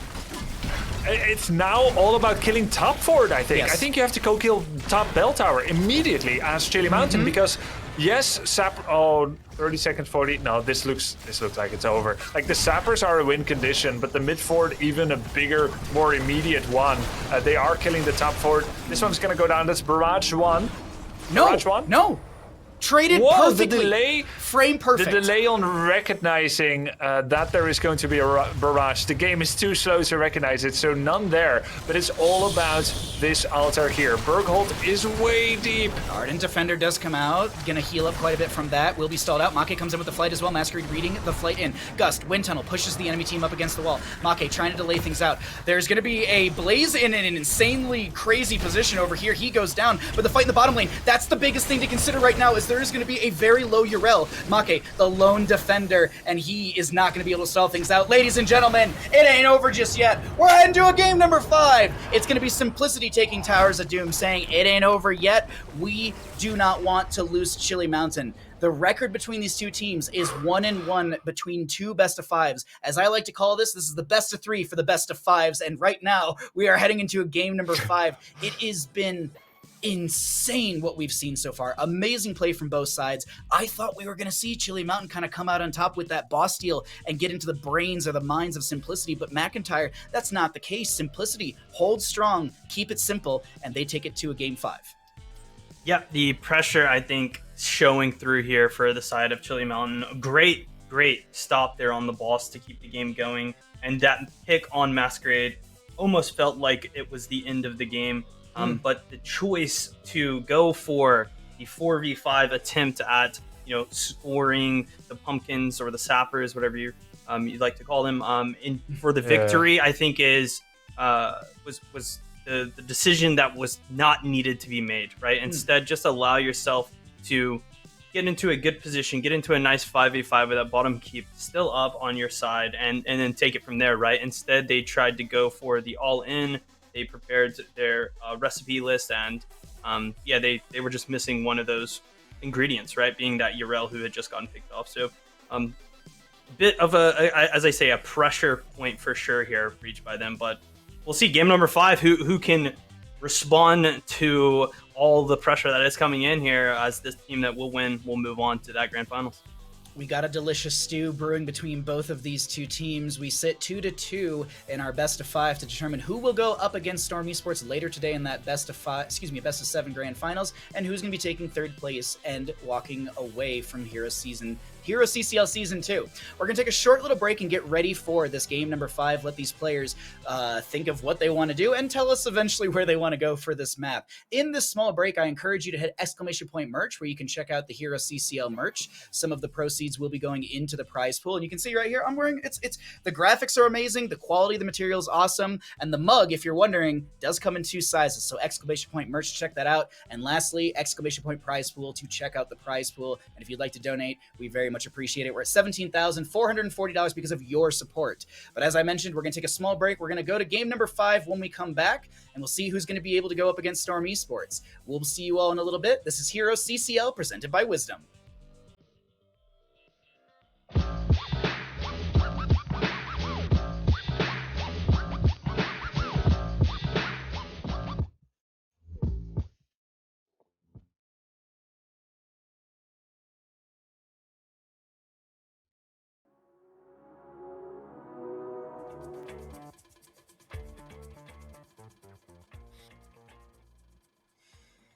Welcome back, ladies and gentlemen, to HeroesCCL presented by Wisdom. I'm still Bahamut, still joined by Grubby and McIntyre, and we sit, as I keep saying, it's just door after door. We're at a new threshold today, which is going to be game number 5 between Chili Mountain and Simplicity. And this is the one I wanted games to go to game number 5, or at least this one, and we are definitely going to be seeing that. Let's find out where we're going to be heading to for map number 5, and it is going to be Garden of Terror, chosen by Simplicity as the members. Chili Mountain, the losing side, opting for first pick going into this map, or this final map of this series. And I keep saying this, but this is what's on the line, ladies and gentlemen. You win this game, you win Garden of Terror, you go into the Storm Esports Grand Finals Best of 7 series. You lose this Garden of Terror map, the opposing side of the coin, or the flip side, if you will. That is your Season 2 of HeroesCCL. We pray that there's a 3rd season, and we go ahead and, you collect your third place prizing, and you get to watch your grand finals and enjoy and relax for, well, hopefully there's a 3rd season. I don't know. Anyways, we're ready to go. We're getting ready into Garden of Terror here, and I'm just super excited. If no one remembers last week, we had a Garden of Terror game that went to for game number 5, and just out of curiosity, Mac, do you remember how long that Simplicity 30K game might have gone? It was like 37, 38 minutes, right? Yeah, that's a long one. I have the nose ready. So okay, hopefully we won't have to use it. No, I mean, the difference I think between last week and this week is I think that these teams will look to draft those compositions that can win the map, right? Or can take down the core with the tools that they are allowed on Garden of Terror, being that, those plants attack the core using the objective, or just not, right? How do we take down the core without an objective? Things like the Tychus, which has very much so been prioritized. We now this week have an introduction of the Zagara. I think after throwing hundreds and hundreds of banelings at that core, it may fall. Simplicity not going to allow that option. Now does Chili Mountain choose to shoot nukes instead? We really truly are moving into the StarCraft world when it comes to taking down Garden of Terror. But we'll see. I could imagine a Falstad first pick being a very contested choice on this map. The Gust is just so powerful at resetting fights. The global just splitting on this map can be super effective. And if the window of opportunity arises, being able to just gust people away and go for an all-in on core is also an option. But Brightwing, great. Very similar by design to the Falstad, except, being able to support, being able to give the vision, and be wherever she needs to be on the map to protect whoever is taking damage. This also opens up the door of opportunity to a possible Diablo pick, right? Yeah, Diablo has now been opened up. Stitches, of course, is already banned. It also deftly sidesteps the issue of a late-game Tracer being picked. With Brightwing, Tracer really can't be picked, and that's why you actually see, well, not necessarily that's why, but that's why it's not bad for Simplicity to get both of their DPS early already. In the first rotation, 100%, no one is thinking about Tracer anymore. These are the 2 ranges that Simplicity is taking. So Chili Mountain now has to think about tanks that survive traps, concussive mines, and miniguns. Johanna normally is quite a good pick into both Junkrat and Tychus, but they're gonna go with a Nubarak who can get trapped. You can get miniguns, but at the very least, he's got some mega strong weapons back with his unstoppable frames on the Burrow Charge and Impale and Cocoon. It worked really well for Chili Mountain on Tomb of the Spider Queen. They also have Make's specialty Falstad once again. Didn't work out last game, but it was so close. I really feel like the biggest factor in that, I wouldn't say the biggest factor, because there were two massive factors. It was the Tracer and the Zagara in the last game. Hosty's Zagara play was really on point. Lutano was just the busy bee, as I always like to say. You got to make a busy bee skin for Tracer, and then just do a beekeeper skin for Blaze. I bring it up every week. Hopefully one of the devs see this and they're like, that's a good idea, Bahamut. But unfortunately, no Blaze for this game. You're not going to be able to play the Jet Propulsion, the Gorilla and Kill Master. So let's see how things unfold here. What is the priority for a tank on the side of Simplicity? They're going to go Mei. They haven't had the most success. Yeah. I don't think you pick tank yet. I think unless you want to deny Mei or Johanna, you take it now. But I think you want Urel, as that role is still being contested. If that's the one they value the most. And I would like to imagine that they would. Urel's really good at level 20. But no, they're going to go with Dahaka. More macro. I like this a lot. Mac, I like the new Dahaka. I said it on the Tomb game. Unfortunately, it didn't win on the Tomb game, but I think Dahaka's in an amazing spot right now. And there were some amazing Tongue Drags in that game as well. Yeah, and to think that a map like Spider Queen is a good map for Dahaka is kind of weird, right? I would argue being able to global on a map like Garden of Terror and be at the top lane and then quickly to the bottom lane is a major strength, and you definitely will get utilization of that out. But yeah, I think this is very true to Chili Mountain. When I look at this draft in completion, this just screams everything that these players have picked throughout the season. I think this is a great way to either continue forward or finish out a season in this 5th game of the series.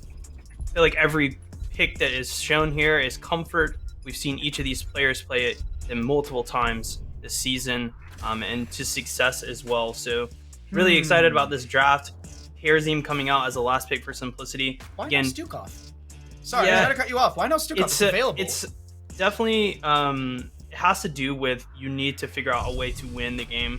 And destroying structures without that strong boss objective or tactical nuke on a map like Warhead, something like that, right, where you can target the core. You need to find a different way to provide that, and HeroesCCL could be that option, right? Taking on keeps, taking on forts, being in and out, and possibly the ability to do camps is very important on a map like Garden of Terror. So could be something like that. I'm not really sure. I mean, I'm down with Stukov. I think it should have probably been Stukov. Yeah. Or something else to protect Diablo. I always love like an Anduin or something that does a % healing for the Diablo, right? I think HeroesCCL providing a cleanse, providing some movement speed, possibly going Palm could be an option, right? Just to keep Diablo alive. We'll see though, but for me, I mean, again, harping back on Chili Mountain's draft, everything they could have ever wanted throughout this entire season coming to a head here in this game number 5, Garden of Terror between Simplicity and Chili Mountain. Oh, thank you, McIntyre, for the breakdown, and we'll see you after Garden of Terror to get your analysis and further inspection of this game as we've got here. Chili Mountain in the blue. Azurite on the Sylvanas, Burgult on the Diva, Make on the Falstad, Cattle on the Anubrak, and Banana on the Brightwing.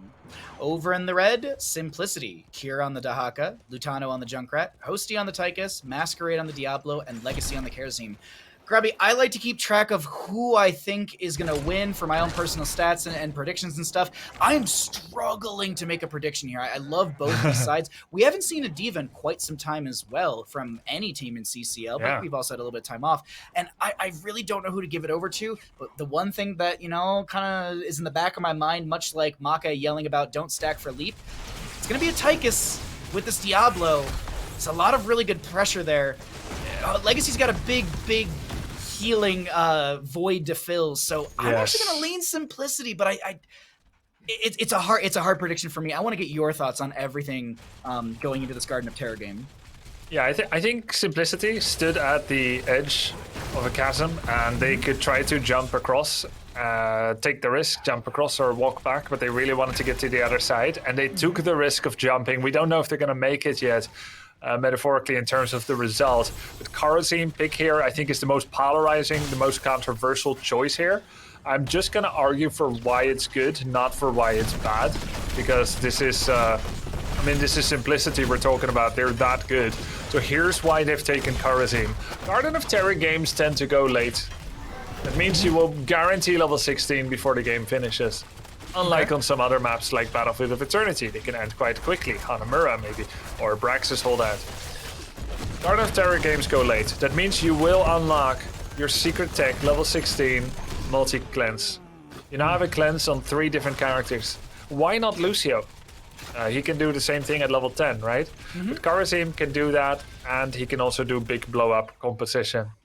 So he gets his massive cleanse at 16, and that's supposed to counteract what Anubarak can do. It's supposed to counteract maybe some gusts. It's supposed to pressure in a Falstad in a way that you know, a Lucio cannot do. Maybe this is why. And why D.Va? D.Va, I guess the big combo is going to be D.Va mech into ranged mosh pit. Wind tunnel 20 with the D.Va mech. It's supposed to blow everyone up. And it could have been Yrel. It could have been Yrel. He's gonna go with D.Va because he can press a button to create a lot of space for his backline, and he has a very valuable backline. But I'm not sure why D.Va. I think we'll see. This rotation from Simplicity, finding a potential pick into Cattle, does get the phase shift from Banana, but that phase shift was canceled earlier before D.Va was able to receive said healing. First objective phase announced, ready to go, cleared out, and the Sappers, Skeletal Defenders, around the seed will be mitigated as well very quickly. So quick channel for the side of Simplicity, 1 seed in their favor out of the 3 necessary. I always like to bring up the mechanics of this map in comparison to Tomb of the Spider Queen, because the mechanics are very similar. Web Weavers will descend as far up as the enemy minion wave. So if the enemy minion wave's at your keep, that's where your Web Weaver descends. Vice versa, the Garden Terror on this map spawns as far as your minion wave. So if your minion wave is all the way back at a keep and there's nothing in the lane, that is where it spawns. The difference, Garden Terror doesn't slowly lose health over time, whereas Web Weaver does. So that's why we're seeing a little bit of a change in that mechanic. Really, really do like that factor when we consider the 2 maps. But 7 talents here will be achieved by both sides momentarily, and we'll see. Does Chili Mountain step in to try and get this next seed, or will it just be easily given over to the side of Simplicity? Things are unfolding quickly here on Garden of Terror, and we're only 4 minutes in, but 7's achieved on both sides. The cool thing that I want to talk about, Feeding Frenzy for the Dahaka. Not only do you have the cooldown reduction on it, but you also have the passive, increase the drag duration by 0.5 seconds. 0.5 in Heroes of the Storm, you might scoff at it, but 0.5, that feels like an eternity. I mean, have you ever been CC'd, or I guess, locked into place for 1 second? That feels like a year, or even getting a phase shift or a ancestral healing from Rhaegar, because that's not a very long animation time or anything like that, but it feels so very long in Heroes. Either way, let's see who gets this objective while we still have our globals, Dahaka and Brightwing 1v1ing in bottom lane. Dahaka wins that out a bit. He's just kind of killing that tower there. A nice little XP chunk for Simplicity. As the traps zone and zone. And we actually have a play on Tychus. Mid, there's a Polymorph. There's a Hammerang. The Thunder Strikes. Falstad finishes the kill. Make gets the kill. And here Legacy does something that Lucio could not have done. That maybe Uther, another healer that I was considering here in this draft, couldn't have done. He gets the return kill. It makes it a 1-for-1. The seed goes over to Chili Mountain. 1-to-1 in said seeds. Cure gets a little bit of damage thrown onto him. Pops his essence. Did go into the tissue regeneration at level 1. So you're going to be getting regeneration globes to grant 10 essence. But you also have the questing factor in there as well. Every 50 essence collected permanently increases the health regeneration by 4 up to 40, and the maximum essence from 1 to 10. So you get a little extra essence and a little more survivability, as another seed will be spawning on the friendly side of Chili Mountain. And I'm looking at like talents and stuff like that. Do you want to jump into comms now, or maybe the next one, Grubby? I'm trying to figure out when's an explosive fight. Yeah, I think now it's actually quite good. Sure. Let's hear from Chili Mountain. Into Chili Mountain we will go. I'm gonna have global. Dahaka has to deal with this. We chill. This is on our side. We can chill. They're not on their hard side, I think. They might be though. I have both. They're not showing. Yeah, we do hard shit. Okay, they did their hearts. I'm gonna stay top 10. Can we use captain for free? Alright, perfect. I wanna deal with top after though, so yeah. Yeah, they're Tychus. Tychus and Dahaka. Gonna need. Okay, do we trade them? I think we trade them. There's 2 top. Tychus might be moving though, so we might not be able to trade. I deal with top Yes, they have to decently. clear mid first. Yeah. We're gonna get wall pretty easily. Yeah, that you just don't go too far away. Now. He's build. I'm gonna Maybe web him. Nice web. I'm clearing top then. I'm getting another. Are you fine? Then I'm getting top player. Yeah, we're good. Maybe Too much, but I think we can maybe look to loop around and get bot fort with this instead. I think we give this and we get look for a kill or we look for the bot fort instead. I'm gonna watch them walk by here. I'm getting top wall as well, so they're moving towards me now. So I'm They're out. all 5 up there. Yep, I'm out. They're gonna look. Yeah, we look for a bot fort with this. Trap just got deleted. It's here. Somewhere. They know now. They know now. So they're gonna do it fast. They might be coming down bottom. So just clear it fast and go. Oh, no. Still free on cap. Okay. Clearing out top then. I'm trying to try and bait them on there. Get up. Yeah, Too late to do I'm. that.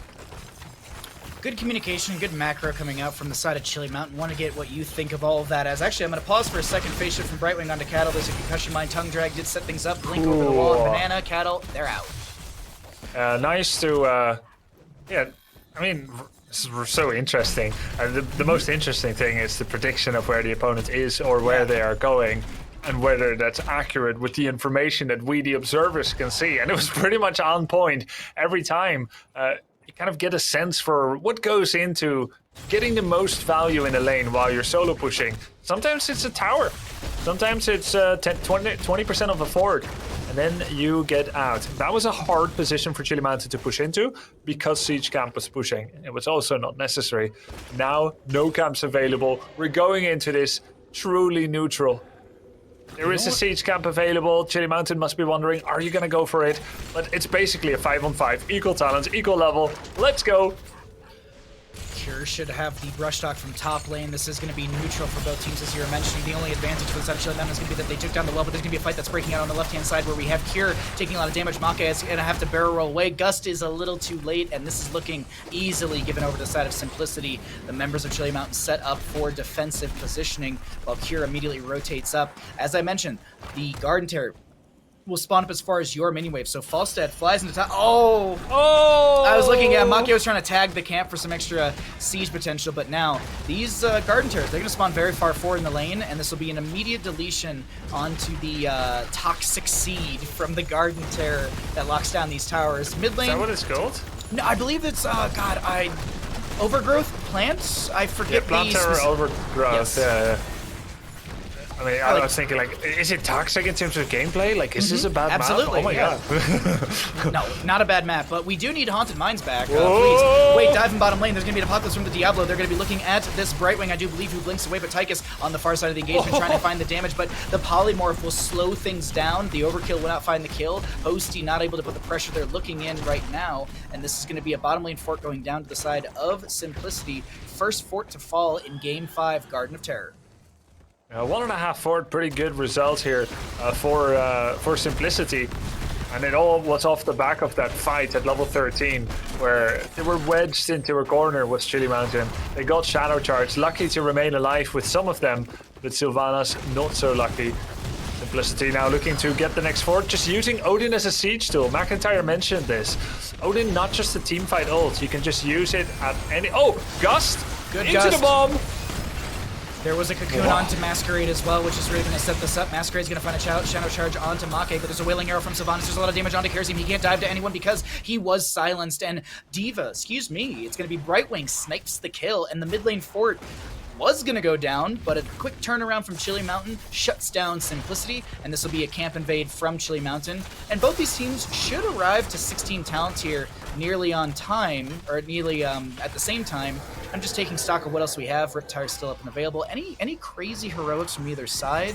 Not really. The only thing to kind of note, 7-sided strike over Divine Palm, which, you know, damage is out there, but I kind of like the idea of a Divine Palm. I think we mentioned it in the draft. I think it was McIntyre who mentioned it, and I think that could have been a saving grace for themselves, for Legacy, or for Masquerade, but either way. Souls, it's not Masquerade, sorry about that.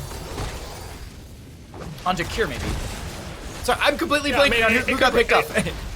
Yeah, I mean, Divine Palm could save any of the front line, right? Yeah. But really, the moment you pick Karazim, usually you're just looking to delete someone.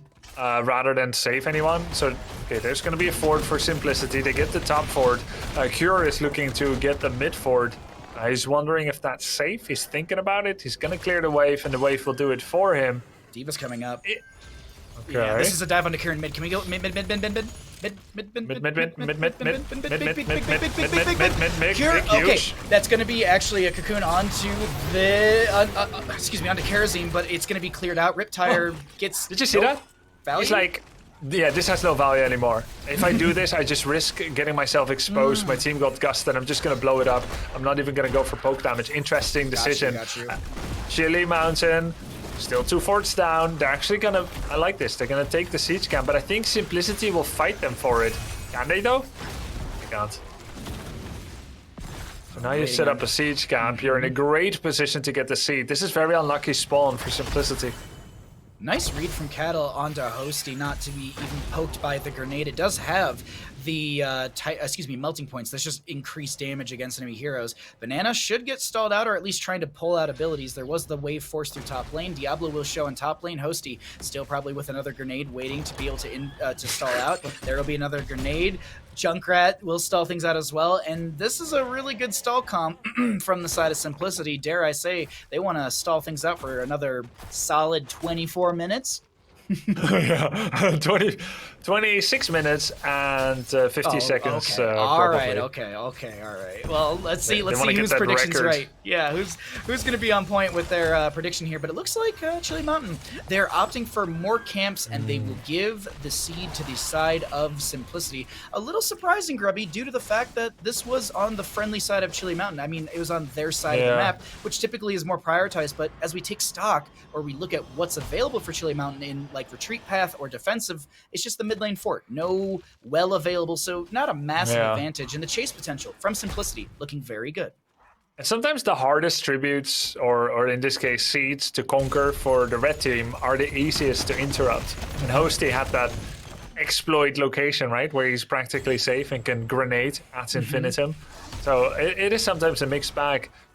You play a Storm League game, you're like, oh, this is a bad position for us. Yes, to take it, but you can stall it forever. Interesting. There is the race for level 20, and Chili Mountain is winning that one. They want to unlock passive experience. You actually get bonus passive trickle XP if you take down a fort. That's why they defended their mid fort for so long, even though it was so sick already, so decrepit. Definitely due for immediate removal sometime in the future, but stall it, you get some passive XP bonus. This location, though, very good for Simplicity. They will get this Simplicity, the seed, over to their side, and they will sit 2-2 up against Chili Mountain. Make, though, free pushing top lane, just pushing things up, making more space in favor for the side of Chili Mountain, and a little barrel roll just to speed things up and get out of there. Sylvanas in bottom lane to push things out, and the half a level lead is here for the side of Chili Mountain. But take note, we still have Dahaka working his way around the map, and he'll be able to kind of close that gap a little bit. We're probably closer to maybe a quarter of a difference between these two teams. Masquerade looking for some sort of lineup, but actually no, they're trying to force their way in through mid to get that passive experience gain, as you were mentioned, and periodic catapult pressure through all 3 lanes. But now this is the big one, Grubby. Do you want to jump into comms for this next seed, because it's 20 nearing for both sides? I would like to go Simplicity. I want to see if they're gonna actually let this go to just defend. Let's go. Mid. It might be a given. Yeah, we can hard to stall as well. give and like push out mid. And we have a Junkrat. We're really close. Very soon, yeah. Maybe get a I bot. don't have good traps set up, unfortunately. Yeah, They're invisible in there. They might lurk, but I have a trap here. It's pretty scary for them. I think we give. It's too hard. Wait, maybe? I can't really stall. We have 20s. I think that's it. Just pull this. Just get. On me. Digging, I'm digging. I move for you. I'm okay. I think we win this. Big ISO, One big cattle, ISO. one cattle. Yeah. I'm in trap. Banana. Trying to get the cocoon. Banana. Healer. They're killing. They're all dying. It's huge. Cattle. Clear. You see that? We can end. No. I'm clearing. I don't think we can. It's disgusting. Like, look at the waves. I think you guys can push though. Maybe. I'm running straight by. 3 men mid. I think we can end. No, look at the waves. They're disgusting, but a huge fight and a Toxic shutdown. seed confirmed. A huge shutdown. Bahamus. Oh, how rude. But no, massive plate for Simplicity. And my question I pose to them is, what are you going to get from this? What are you going to be able to do? Is it just a shutdown of the objective phase? Seemingly like that. I don't think they have the end call like they were going for, but if we look in mid lane, it's things are opening up. Another team fight like that could spell demise for the side of Chili Mountain, while we have one Garden Terror pushing up top lane, and still a little bit of value still found through these Garden Terrors. Some slight map parity is going to be found for Chili Mountain, but all in all, Grubby, I look at this and I say that's a simplicity W from that team fight, even the objective phase. Yeah, it's insane. Like, Kharazim self-cleansing with 7-sided, saving Junkrat once or twice with the cleanse. And then, actually, enormous Titanic contagion by Cure, hitting 3 people that just completely stopped Chili Mountain in their tracks. So what did they get out of that? Mid-forward. Losing 3 seed objective channels, now up 0-3. Now down 0-3 versus 2-3 on the channel. Being under the gun 3 times in a row against the objective, and you only get mid-forward and a bit of bot, and like a scratch on top gate. A terrible conclusion for Chili. They would even have liked to wait just for the land terrors to become a threat, to have a staggered simultaneous threat. But Cattle thought he saw an opportunity. He kind of had one, and there could have been a good conclusion to it, but in the end, the way that everyone executed, this is the result. Cure saved that one big time. Now Chili Mountain is going to have to slow play this again. Do they have what it takes to set scary traps for Simplicity? Or are they just going to like threaten top keep and then take the objective on the chin? Doesn't seem like that's going to be the case, as we have a bunch of assist pings coming out. Looking at the Simplicity positioning, they want to back off for now. Maybe they're okay with giving this away. No, what they're doing is they're spreading themselves across the map and trying to get some clear. And Cure is going to be the target through this mid lane. Savant's going to dump damage onto onto him. As Masquerade's going to be split as well. That's going to be the Soul Shield procced by the Diablos. You have that audio cue for it. Still have the Skeletal Defenders of the Sappers, around the seed. Newbreck, Burrow charges in, looking at Masquerade. There's a lot of damage onto Masquerade from this enemy side, as there was also a cleansing dash from Legacy. You had mentioned that as well, Grubby. It's a big 16 talent here, cleansing touch, from said Kharazim. But now Commandeer Odin's down, bottom lane camp is pushing in. Is this a time bomb against the side of Chili Mountain? That's a Hellgate for Masquerade, but it doesn't find the value. Apocalypse does come out, and this will be a disengage. A little bit of a stun onto Burgold as we do a big red button coming out, zoning back the enemy team. And I'm waiting, Grubby, waiting to see what happens. Can Legacy get the channel? Will there be a gust? It is going to be going out. There's a polymorph on the Cure. We do have the cleansing touch as well, and he gets a little Burrow, a little bit of movement speed from that Burrow baked in baseline, as we had that in the changes. Make not able to get the stall. Will Cattle be able to do so? Will Azurite go in? No, the seed, the terror, it's over to the side of Simplicity, and this is huge, Grubby, for the side of Simplicity, as they have the wave through bottom. This could be their Simplicity's win condition.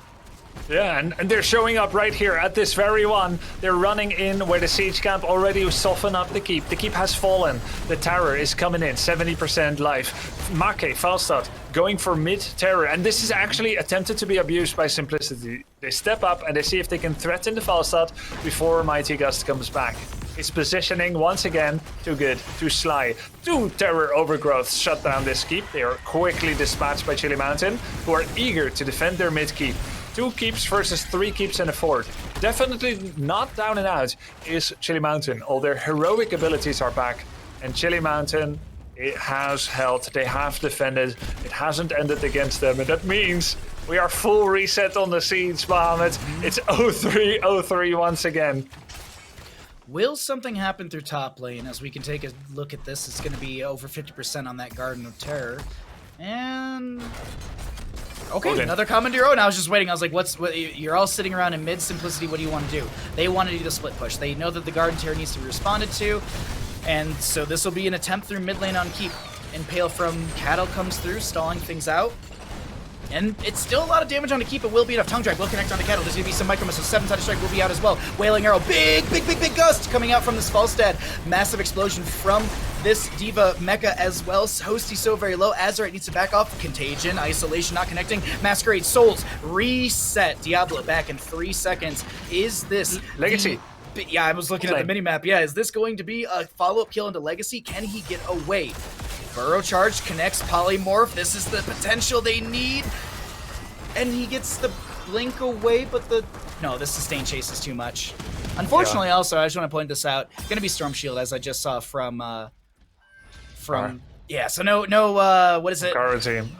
No Epiphany, bonus dashes, Earth Totem, and jump Legacy, to that. or what's the new? I'm trying to remember the new talent at 20.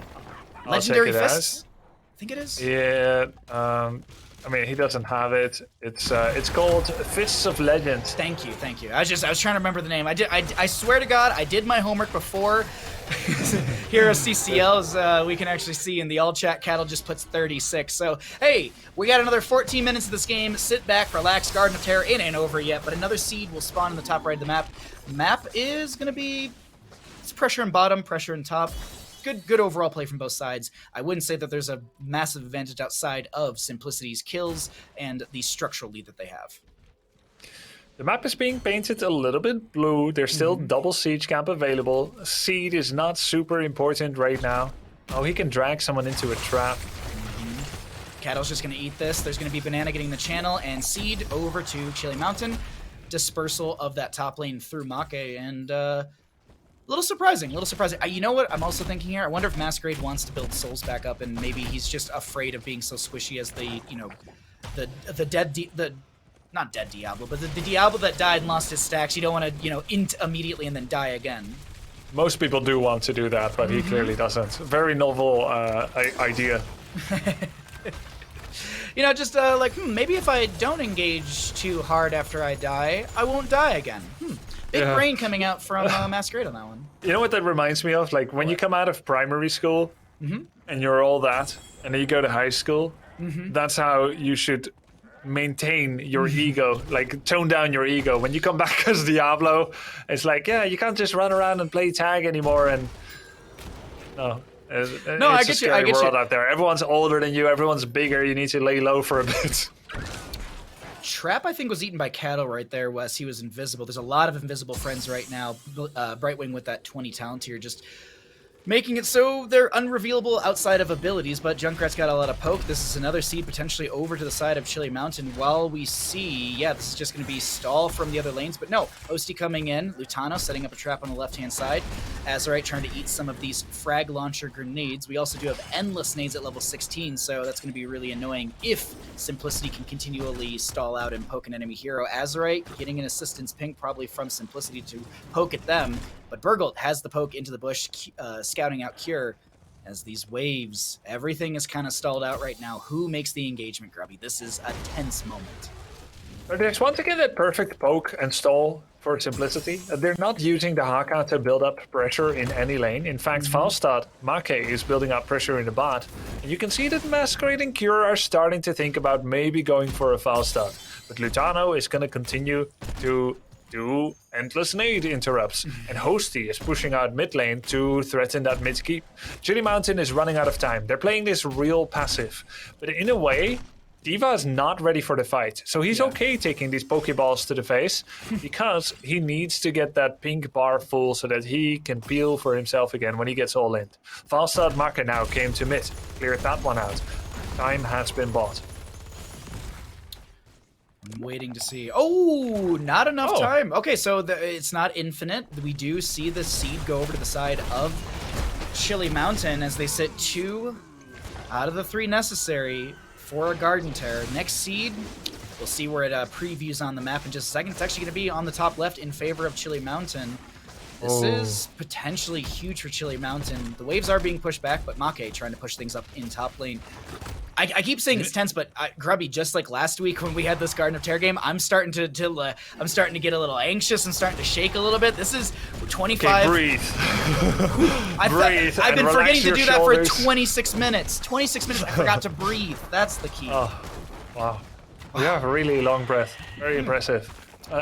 What's interesting here is that all 3 left side blue camps are turning yellow again in 3 seconds from now. Bruiser, Siege, second Siege. So there's an amazing amount of potential for Chili Mountain to build up Siege pressure.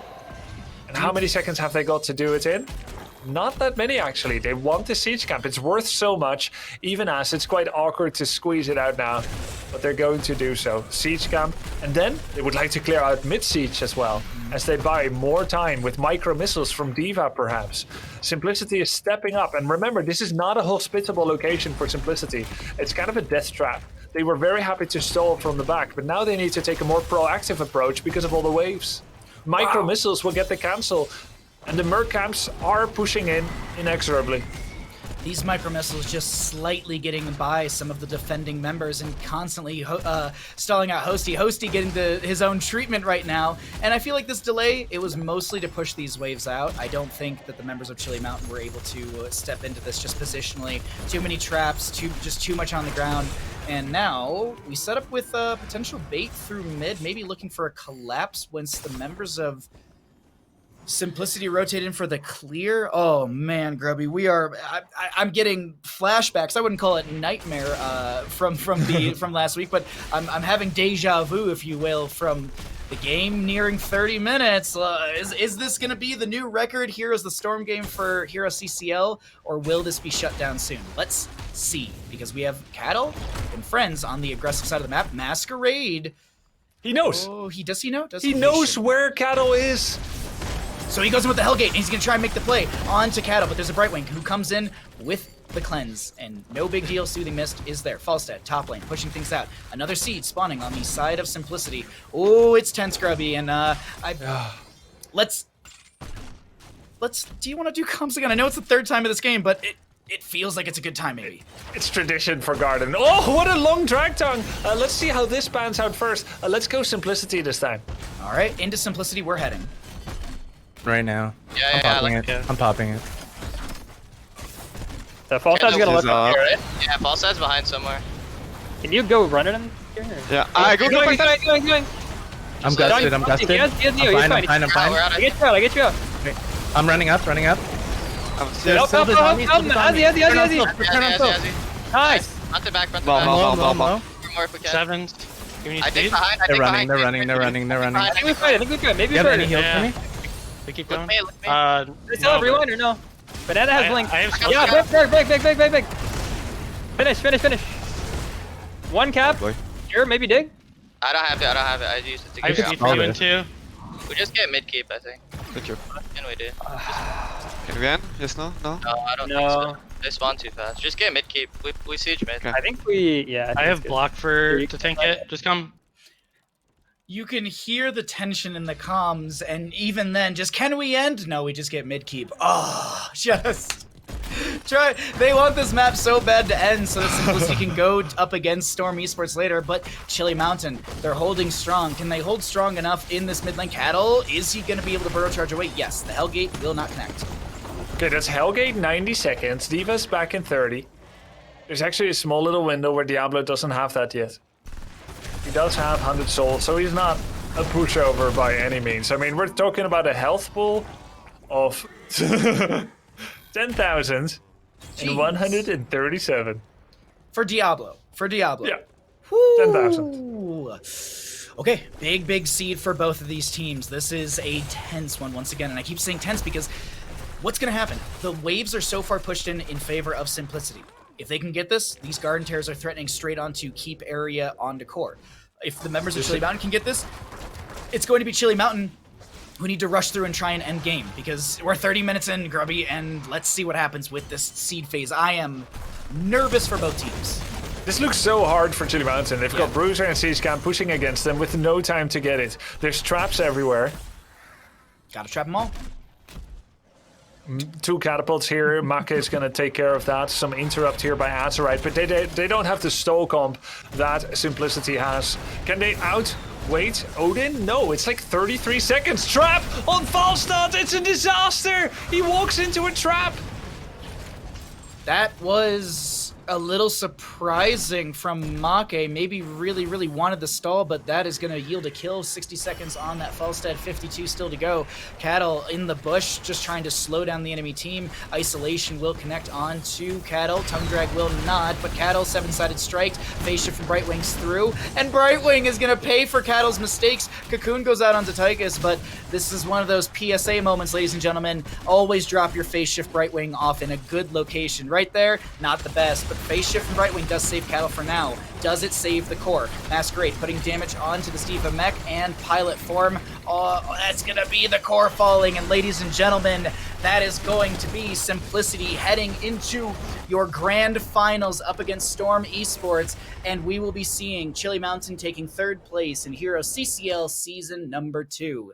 Expectations potentially crushed for Twitch chat. The games were amazing, and I'm really happy we ended on Garden of Terror, plus 30 minutes. God, it was a good game, McIntyre. All I gotta say, the nukes. The nukes? They won. They won. No, I mean, that was an incredible game. Incredible series. So well fought from both sides. I think to highlight a few game-changing moments in my mind, the first being Chili Mountain. They're soaking, they're giving objectives. They finally get to this window of opportunity where they're up ahead 2019 and the objective is spawning with a 2-3 on the objective for them. And they get the channel but choose to continue to look for a fight right after. Basically blowing the lead they had been planning and preparing from the beginning of the game away, right? And just giving it right back to Simplicity, essentially nullifying everything that they had worked for, that opportunity that they were trying to build up into. I think that was very, very game-changing.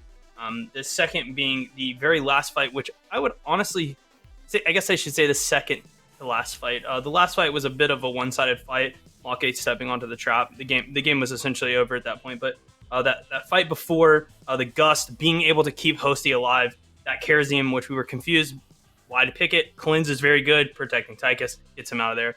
Was he able to close it out here? Well played by them, and I think we are actually going to be joined by Lutano here. Congratulations, Lutano, on that lower final victory.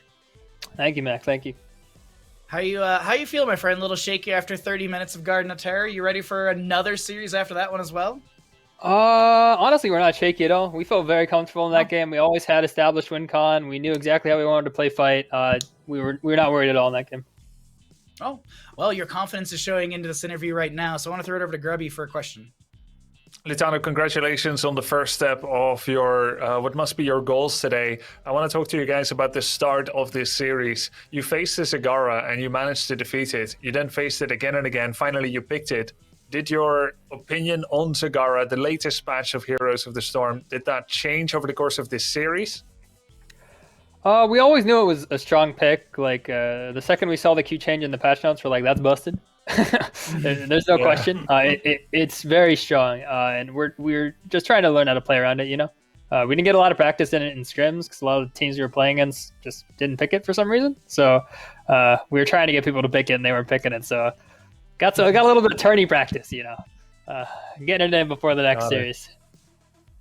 You have another match coming up against, of course, Storm here. What are your thoughts on that? And did you do any particular preparation either into Chili Mountain and Storm and were then forced to split your attention in preparation? Or did you almost entirely focus on building your own strength, irrespective of who you're facing? Yeah, I think we were hard focused on our own game style, our own game plan, you know.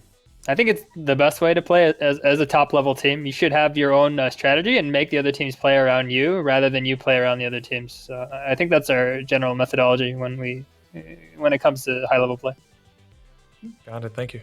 Very, very informative. Thank you, Lutano. Before I let you get out of here, I want to also let McIntyre ask you a few questions as well, getting ready for this next game. So you have your own strategies, one of which is the Green Jesus himself, Thrall. Yeah. Okay. We got to talk about this Sunder Earthquake situation. I understand Sunder is impactful, yes. But why no Earthquake? Like, what is running you away from it? It lasts forever, it slows, it sustains you, it protects your Valda, you know what I'm saying, on BOE? Yeah. What's the reason?